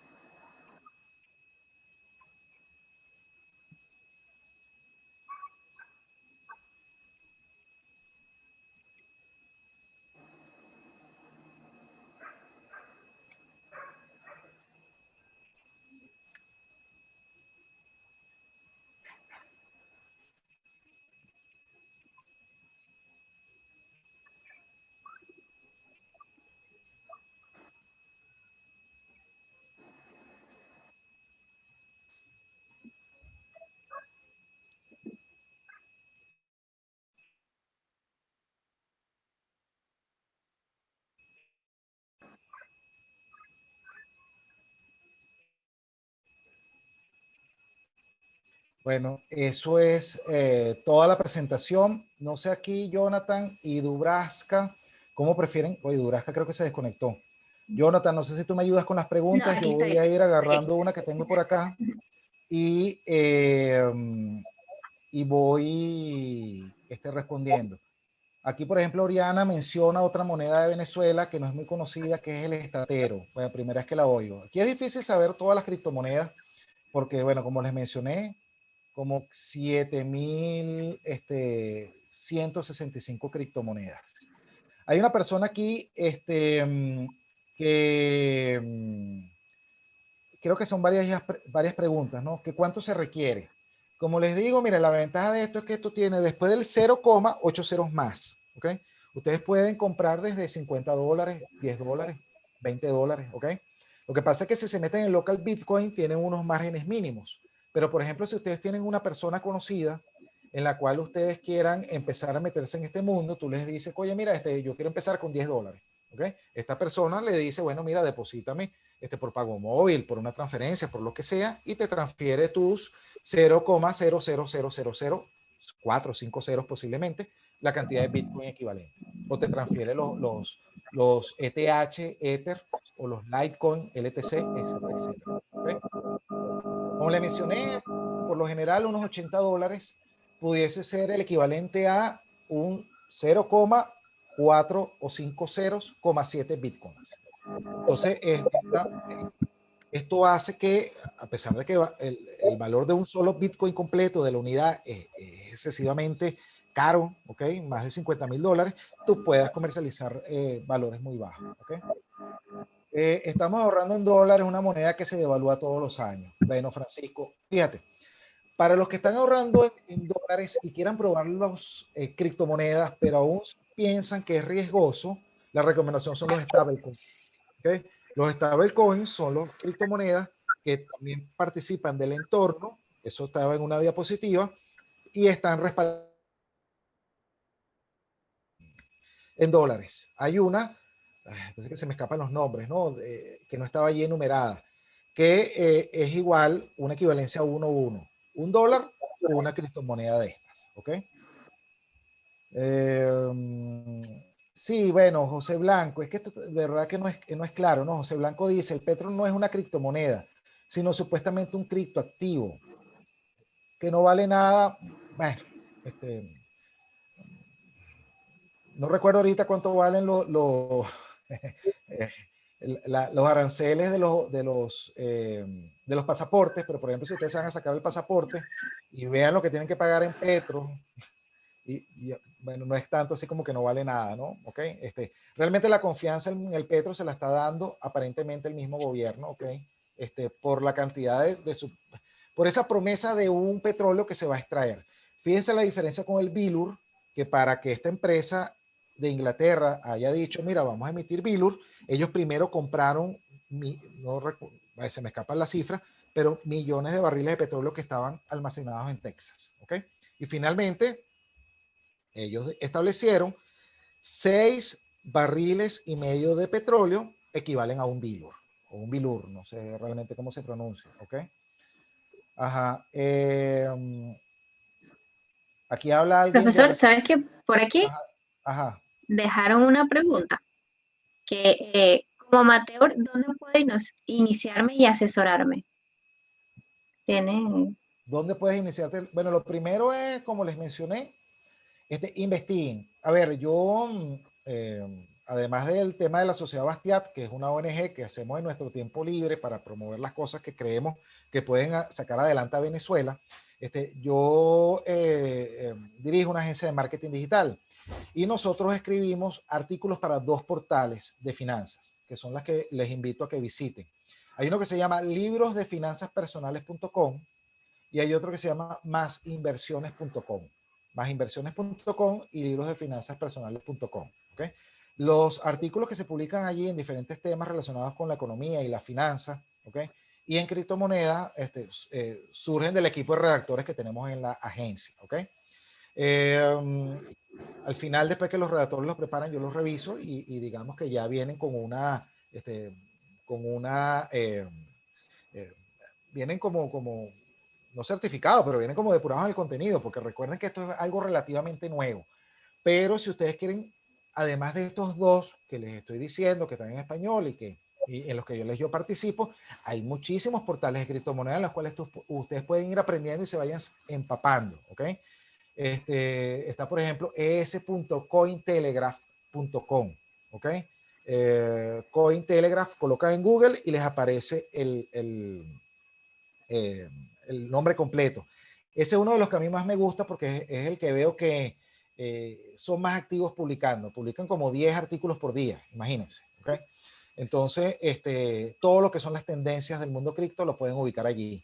Y así como ese, bueno, pueden conseguirse muchos más. ¿Okay? Lo principal de esto es, yo no diría inscríbanse en un curso de criptomonedas. Investiguen por su cuenta, porque hay un montón de cosas. ¿Okay? No estamos hablando de hace 10 años. Hoy día tienes a YouTube y tienes a Google, con el cual puedes formarte con los mejores profesores del mundo. ¿Okay? Todo es gratis. Lo tienes ahí a la disposición. Y claro, no se queden en una sola fuente, contrasten una con otra, comparen. ¿Okay? Por lo general, si ustedes se inscriben en alguien que va a ofrecer un curso, es porque les va a cobrar un servicio dentro de su exchange. ¿Okay? Entonces, puede ser que haya exchange más barato y otros que no. Por ejemplo, en Cointelegraph, ustedes pueden conseguir artículos donde les aparecen las tarifas o lo que cobra un exchange, compara uno con el otro. Y ahí ustedes toman su decisión. Eso para hablarlo en términos más sencillos.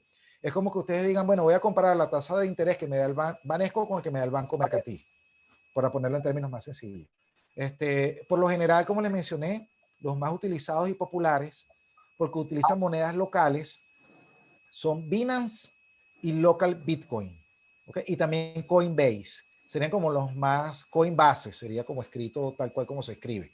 Serían los más populares. Coinbase, Local Bitcoin y Binance, que sería como escrito Binance, con B de Bolívar. Esos serían como los principales, los populares. Están en español y les permite comerciar en moneda local. Hay unos exchanges que de repente tienen más ventaja en cuanto a tarifas, pero solamente puedes comprar Ethereum si entras con cripto. Es decir, es una plataforma en la cual no entras con dinero fiduciario, sino que tienes que entrar con otra criptomoneda. Ahora, fíjense, esto también es característico de este tema. Recuérdense que también les dije que era riesgoso, ¿ok? También puede haber riesgo de hackeo. Entonces, supóngase que ustedes tienen $500 invertidos. Bueno, otra recomendación que los expertos lo hacen, no lo tengan en un solo exchange. Tengan $100 en local Bitcoin, 150 en Coinbase, 150 más en Binance, ¿ok? Tengan como decir no sé si el término portafolio aplica, porque portafolio más bien sería, tengo un poquito en Binance, tengo un poquito en Bitcoin, tengo un poquito en Ethereum, tengo un poquito en Litecoin, que son las criptomonedas. En este caso más bien está en varias billeteras en diferentes exchanges. No voy a poner portafolio porque creo que portafolio no aplicaría. ¿Okay? Sino ten tu dinero en diferentes sitios, por seguridad. ¿Ok?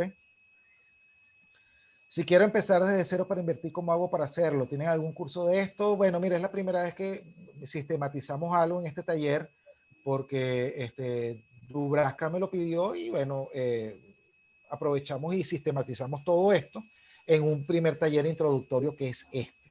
¿Okay? De esto se pudiese hacer como una segunda fase que vendría a ser una asesoría, que en eso me tendría que contactar directamente, ¿ok? Que pudiésemos hacer algo así, o no sé, con Dubrasca y Jonathan de la cuadra lo podemos organizar a futuro también, como un taller práctico. Nos meteríamos aquí en una plataforma como esta en Zoom, pudiésemos compartir pantalla y haríamos cómo es el proceso de registro y cómo es el proceso de intercambio de criptomonedas, ¿ok? Lo importante de esto es que olvídense de que tienen que ser millonarios, que tengan que tener $10,000, $1,000, $500, no. O sea, con que simplemente tengan 30, $40, te basta para que inicien con esto, ¿ok? Y también, que es una recomendación que se hace también para los que se meten en el mercado de valores, es a menos que vayan a hacer trading activo, pero oye, no, o day trading, oye, no es que mira, estén comprometiendo sus gastos, o sea, sus gastos del día a día, su flujo de caja que necesitan, porque de repente hoy cuesta 56,000 y mañana cuesta 48,000. Y entonces, si necesitas cambiar eso para hacer el mercado, no vas a poder hacer mercado porque vas a comprar mucho menos. ¿Okay? La recomendación con esto es que, bueno, mira, se hagan de una base, estas son como finanzas personales básicas, tengan como diferentes potes. El pote donde cubren sus gastos diarios, okay, sus gastos quincenales mensuales. Otro pote que es donde tienen el ahorro, no sé, para estudiar, para invertir en el negocio. Y el otro pote que es el excedente que puede ser más pequeño que todos estos, no es necesario que sea un pote grande, es donde ustedes van invirtiendo. ¿Dónde pueden ir invirtiendo? En Bitcoin, por ejemplo. Fíjense que usted, como les mencioné, imagínense la cantidad de dinero que tuviese este muchacho que compró 2 pizzas en $30, ¿okay? Gastó $30 y gastó 10,000 Bitcoin, ¿ok? Multipliquen esos 10,000 Bitcoin, vamos a sacar aquí la cuenta, vamos a ver si la calculadora del celular me da. Claro, esto hace una pila de años, ¿no? Pero imagínense en $48,000 que está un Bitcoin para ser conservadores. Vamos a agregarle los 10,000 Bitcoin que él invirtió. Sería 1 y 3 ceros más. Hoy tuviese 480 millones de dólares. Si este muchacho hubiese guardado sus 10,000 Bitcoin al sol de hoy. Claro, ¿qué es lo que pasa al final de cuentas? Que la gente invierte una cantidad de Bitcoin y los vende, se compra otra cosa que necesite, casa, carro, X, ¿ok? Pero la gran recomendación con esto es que todo el excedente que tengan, miren, piénsenselo bien con respecto al dólar, porque no sé si recuerdan o los que entraron tarde, está la gráfica donde está el dólar así como en declive, ¿ok? Y el bolívar, bueno, ni digo, el bolívar eso tiene que ser como como al subsuelo, bueno, pero casi llegando al núcleo de la Tierra, si nos toca hacer una gráfica del bolívar. ¿Okay? Sí, bueno, Ay, tenemos muchísimo. 38 nuevos mensajes, no sé si me ayudas ahí, Dubrasca, con Sí, lo bueno, más profesor, justo, representativo. justo le estaba escribiendo por el chat por allí, ya por la hora, ya estamos, digamos, un poquito limitados para cerrar. Quería más Ok, bien que pudiéramos aprovechar y aprovechar la oferta que acaba de hacer como para continuar quizás en una próxima sesión. Más adelante podríamos configurar si eso conviene para usted y para la sociedad Bastiat, ya que veo que hay mucho interés de parte de todos los participantes. de seguir, digamos, indagando en todo este tema de las criptomonedas y abordar las dudas que puedan haber quedado en este excelente webinar. Creo que todos nos vamos con una cantidad de conocimiento inmenso. Particularmente, me confieso que me encantó toda la introducción, me pareció sumamente interesante el acceso a la información relacionada con la historia del dinero, y creo que nos ubica mucho en el contexto de entender muchas cosas que están pasando en términos de la economía. Si bien es cierto, no es un curso inmersivo en términos de economía y finanzas, creo que sí nos da una perspectiva general de por qué podría estar pasando lo que pasa en Venezuela y toda la situación a nivel global, ¿no? En ese sentido, bueno, realmente agradezco muchísimo el tiempo, el esfuerzo, la dedicación para todo este taller. Me parece maravilloso y de nuevo aprendí muchísimo. Estoy seguro que muchas de las participantes y los participantes invitados aprendieron muchísimo, así que dejo abierta la invitación para que si es de interés de ambas partes podamos seguir desarrollando temas relacionados a criptomonedas desde la cuadra universitaria, e invitar a todas las personas que están acá conectadas.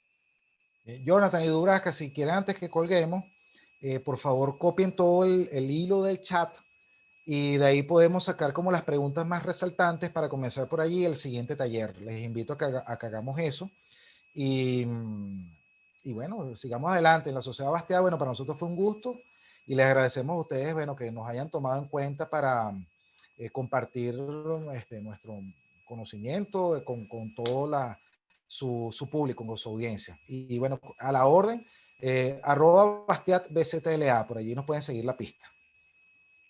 Y por acá hay alguna opción donde puedo exportar el chat, ¿correcto? Bueno, fíjate, cuando te llegue el correo electrónico diciendo que está la grabación disponible, también te va a llegar un archivo TXT donde vas a tener el chat completo. Pero ahorita también puedes Sí, darle, de hecho aquí ya marcar, seleccioné copiar.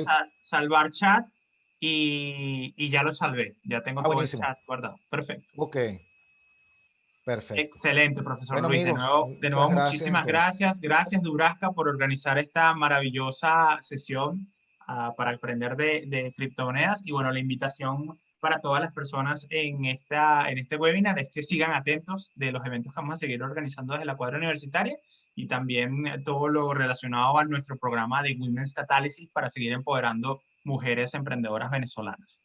Mil gracias. Mira, si les puedo pedir solamente un abuso, los que puedan activar su cámara para que hagamos tomemos un print y nos quede como recuerdo de la actividad. Sí, claro que sí. Por favor, todos los que puedan activar sus cámaras, porque es una magnífica audiencia, 93 personas, de verdad que los felicito, Jonathan y Durasca, por este gran trabajo que están haciendo.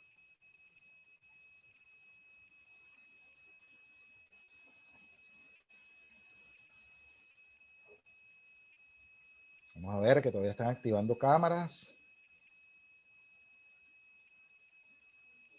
Ok, bien, una sonrisa, por favor. Listo, muchísimas gracias a todos. Un placer. Gracias a usted nuevamente, profesor Luis. Muchísimas gracias. Hasta luego, buenas tardes.